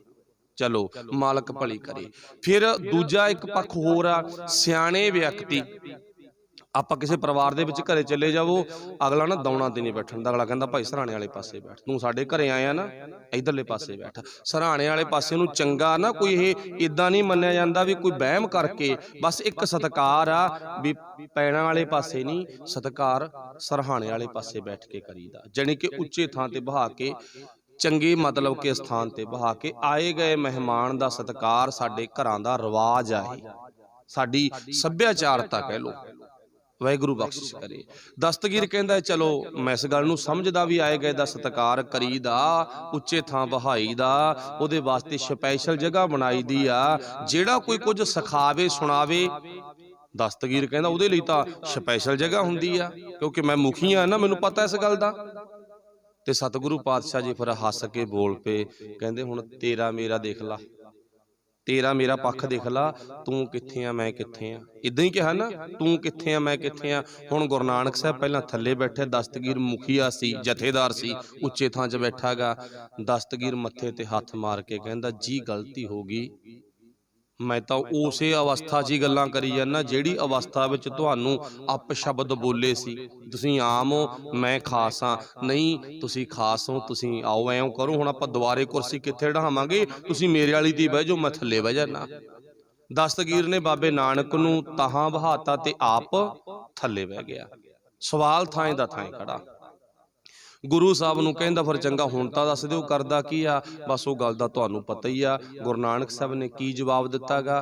ਪਾਤਸ਼ਾਹ ਕਹਿੰਦੇ ਤੇਰੇ ਵਰਗੇ ਹੰਕਾਰ ਦੇ ਭਰਿਆਂ ਨੂੰ ਭੁੰਜੇ ਬਹਾ ਦਿੰਦਾ ਤੇ ਮੇਰੇ ਵਰਗੇ ਭੋਲੇ ਭਾਲਿਆਂ ਨੂੰ ਤਖਤਾਂ ਤੇ ਬਹਾ ਦਿੰਦਾ। ਆਹ ਕੰਮ ਕਰਦਾ ਇਹ ਕੰਮ ਰੱਬ ਕਰਦਾ, ਹੋਰ ਨਹੀਂ ਕੋਈ ਕਰਦਾ। ਅੱਛਾ, ਇਹ ਕੰਮ ਉਹੀ ਕਰਦਾ ਜਿਹੜੇ ਦੁਨੀਆ 'ਚ ਰੱਬ ਨੇ ਬੰਦੇ ਬਣੇ ਵੇ ਨਾ, ਦੁਨੀਆ 'ਚ ਰੱਬ, ਉਹਨਾਂ ਨੂੰ ਤਖਤਾਂ ਤੋਂ ਫੜ ਕੇ ਬਾਂਹ ਜੇਲ੍ਹਾਂ ਵਿੱਚ ਵੀ ਬਹਾ ਦਿੰਦਾ ਗਾ, ਤੇ ਜੇਲ੍ਹਾਂ ਵਿੱਚ ਵੀ ਬੈਠਿਆਂ ਨੂੰ ਕਈ ਵਾਰ ਉਹ ਤਖਤਾਂ ਦੇ ਮਾਲਕ ਬਣਾ ਦਿੰਦਾ। ਇਹ ਉਹਦੀ ਮਰਜ਼ੀ ਆ। ਹਰਗੋਬਿੰਦ ਸਾਹਿਬ ਬਣੀ ਆ ਨਾ, ਕੱਲ ਦੇ ਇਤਿਹਾਸ ਵਿੱਚ ਆਊ, ਬਾਬਾ ਨਾਨਕ ਜੇਲ੍ਹ 'ਚ ਬੈਠਾ, ਪਰ ਹੈ ਕੀ ਦੁਨੀਆ ਦਾ ਪਾਤਸ਼ਾਹ। ਜੇਲ੍ਹ 'ਚ ਬੈਠੇ ਦਾ ਵੀ ਫੁੱਲ ਸਤਿਕਾਰ ਆ। ਇੱਕ ਵਾਰ ਉਹ ਤਖਤਾਂ ਤੋਂ ਉਠਾ ਕੇ ਜੇਲ੍ਹ 'ਚ ਬਹਾਂਦਾ। ਇਹ ਰੱਬ ਕੰਮ ਕਰਦਾ। ਭਿਖਾਰੀ ਤੇ ਰਾਜ ਕਰਾਵੈ ਰਾਜਾ ਤੇ ਭਿਖਾਰੀ, ਖਲ ਮੂਰਖ ਤੇ ਪੰਡਤ ਕਰਬੋ। ਆਹ ਕੰਮ ਰੱਬ ਕਰਦਾ ਗਾ। ਖਲ ਮੂਰਖ ਤੇ ਪੰਡਤ ਕਰਬੋ, ਪੰਡਤ ਤੇ ਮੁਗਧਾਰੀ। ਬਸ ਜਦੋਂ ਗੁਰੂ ਸਾਹਿਬ ਉੱਚੇ ਥਾਂ 'ਚ ਬੈਠੇ ਆ, ਦਸਤਗੀਰ ਥੱਲੇ ਬੈਠਾ ਗਾ। ਦਸਤਗੀਰ ਨੇ ਬੈਠੇ ਨਹੀਂ ਬਾਬੇ ਨਾਨਕ ਦੇ ਪੈਰ ਫੜ ਲਏ ਤੇ ਆਪਣਾ ਸਿਰ ਬਾਬੇ ਨਾਨਕ ਦੇ ਚਰਨਾਂ 'ਚ ਧਰ ਕੇ ਕੀ ਕਿਹਾ, ਮੈਂ ਭੁੱਲ ਗਿਆ ਸੀ, ਹੰਕਾਰ ਹੋ ਗਿਆ ਸੀ, ਅੱਜ ਤੋਂ ਬਾਅਦ ਮੈਂ ਹੰਕਾਰ ਦਾ ਨਾਸ ਕੀਤਾ, ਨਿਮਰਤਾ ਭਰੀ ਜ਼ਿੰਦਗੀ ਜਿਉਵਾਂਗਾ, ਤੇ ਜੇ ਗੱਲ ਕਰੂੰਗਾ ਮਰਦੇ ਦਮ ਤੱਕ ਇੱਕ ਦੀ ਗੱਲ ਹੀ ਕਰੂੰ, ਦੋ ਦੀ ਨਹੀਂ ਕਰਦਾ।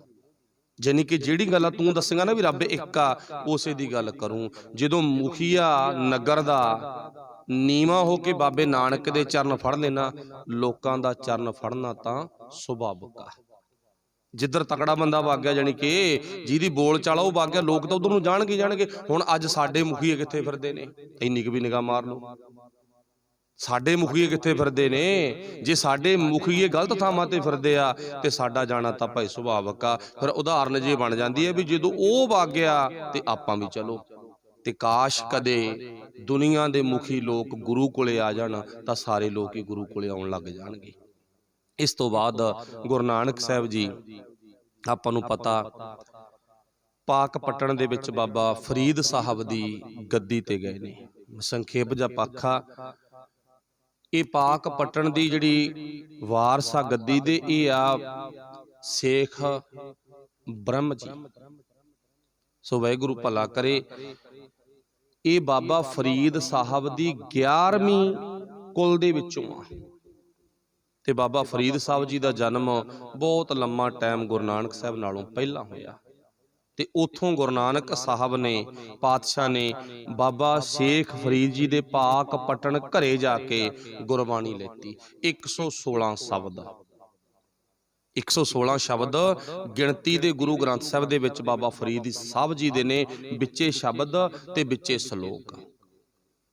ਤੇ ਇੱਕ ਗੱਲ ਹੋਰ ਧਿਆਨ ਚ ਰੱਖਿਓ, ਸਭ ਤੋਂ ਪਹਿਲੀ ਬਾਣੀ ਹੈ ਜਿਹੜੀ ਗੁਰੂ ਗ੍ਰੰਥ ਸਾਹਿਬ ਦੇ ਵਿੱਚ, ਜਾਣੀ ਕਿ ਆਪਾਂ ਇਉਂ ਕਹਿ ਲਓ ਸਰੀਰ ਕਰਕੇ ਵੱਡੀ ਉਮਰ ਦੇ ਵਿਅਕਤੀ ਦੀ, ਗੁਰੂ ਦੀ, ਭਗਤ ਦੀ, ਭੱਟ ਦੀ ਬਾਣੀ ਆ, ਤਾਂ ਉਹ ਭਗਤ ਫਰੀਦ ਸਾਹਿਬ ਦੀ ਬਾਣੀ ਆ। 116 ਸ਼ਬਦਾਂ ਦੀ ਸ਼ੁਰੂਆਤ ਹੁੰਦੀ ਹੈ ਬਾਣੀ ਦੀ। ਤੇ ਇੱਕ ਹੋਰ ਧਿਆਨ ਚ ਰੱਖਿਓ, ਤੇ 9ਵੇਂ ਪਾਤਸ਼ਾਹ ਸ਼ੁਰੂਆਤ 116 ਸ਼ਬਦਾਂ ਤੋਂ, ਉਹ ਗੱਲ ਅਲੱਗ ਆ ਵੀ ਤਰਤੀਬ ਅਲੱਗ ਅਲੱਗ ਬਣਾ ਕੇ 5ਵੇਂ ਪਾਤਸ਼ਾਹ ਨੇ ਜਿੱਥੇ ਜਿੱਥੇ ਬਾਣੀ ਦੀ ਲੋੜ ਸੀ ਉੱਥੇ ਉੱਥੇ ਐਡ ਕਰਤੀ, ਉਹ ਇੱਕ ਅਲੱਗ ਗੱਲ ਆ। ਪਰ ਸਭ ਤੋਂ ਪਹਿਲਾਂ 116 ਸ਼ਬਦ ਐਡ ਕੀਤੇ ਆ ਪੋਥੀ ਚ, ਗੁਰੂ ਗ੍ਰੰਥ ਸਾਹਿਬ ਮਹਾਰਾਜ ਜੀ ਦੀ ਪਾਵਨ ਬਾਣੀ ਦੇ ਵਿੱਚ ਗੁਰੂ ਨਾਨਕ ਪਾਤਸ਼ਾਹ ਨੇ। ਤੇ ਐਂਡ ਆ ਜਿਹੜਾ ਉਹ 9ਵੇਂ ਪਾਤਸ਼ਾਹ ਦੀ ਪਾਵਨ ਬਾਣੀ ਆ। ਆਪਾਂ ਨੂੰ ਸਾਰਿਆਂ ਨੂੰ ਪਤਾ 9ਵੇਂ ਪਾਤਸ਼ਾਹ ਦੀ ਪਾਵਨ ਬਾਣੀ 57 ਸ਼ਲੋਕ, ਤੇ 9ਵੇਂ ਪਾਤਸ਼ਾਹ ਦੀ ਟੋਟਲ ਬਾਣੀ 116 ਸ਼ਬਦ। 116 ਹੀ ਫਰੀਦ ਸਾਹਿਬ ਦੇ ਆ ਆਰੰਭਤਾ ਦੇ, ਤੇ ਸਮਾਪਤੀ ਦੇ 116 ਸ਼ਬਦ 9ਵੇਂ ਪਾਤਸ਼ਾਹ ਦੇ ਨੇ। ਕਿੰਨੀ ਸੋਹਣੀ ਤਰਤੀਬ ਬਣੀ ਹੋਈ ਆ। ਸੋ ਵਾਹਿਗੁਰੂ ਭਲਾ ਕਰੇ। ਇਸ ਗੱਲ ਨੂੰ ਆਪਾਂ ਆਪਣੀ ਨੌਲੇਜ ਵਾਸਤੇ ਬੋਲਤਾ, ਪਰ ਉਲਝਣਾ ਨਹੀਂ ਹੈ। ਕਦੇ ਵੀ ਸਿਆਣਾ ਬੰਦਾ ਨਾ ਗੁਲਾਬ ਦੇ ਫੁੱਲ ਦੇ ਪੱਤਿਆਂ ਦੀ ਗਿਣਤੀ 'ਚ ਨਹੀਂ ਪੈਂਦਾ, ਪਰ ਧਿਆਨ ਖੁਸ਼ਬੂ 'ਚ ਹੁੰਦਾ। ਆਪਾਂ ਸਾਰੀ ਆਪਣੀ ਧਿਆਨ 'ਚ ਨਿਗਾਹ ਗੱਲ ਕਰਕੇ ਦੇਖਿਓ ਵੀ ਆਪਾਂ ਕਦੇ ਗੁਲਾਬ ਦੇ ਫੁੱਲ ਦੇ ਪੱਤੇ ਗਿਣਨ ਦੀ ਕਿਸੇ ਨੇ ਕੋਸ਼ਿਸ਼ ਕੀਤੀ ਵੀ ਗਿਣ ਗਾ ਨਾ ਭਲਾ ਕਿੰਨੇ ਨੇ? 1 2 3 4 5 10 20 50 ਪੱਤੇ ਕਿੰਨੇ ਨੇ?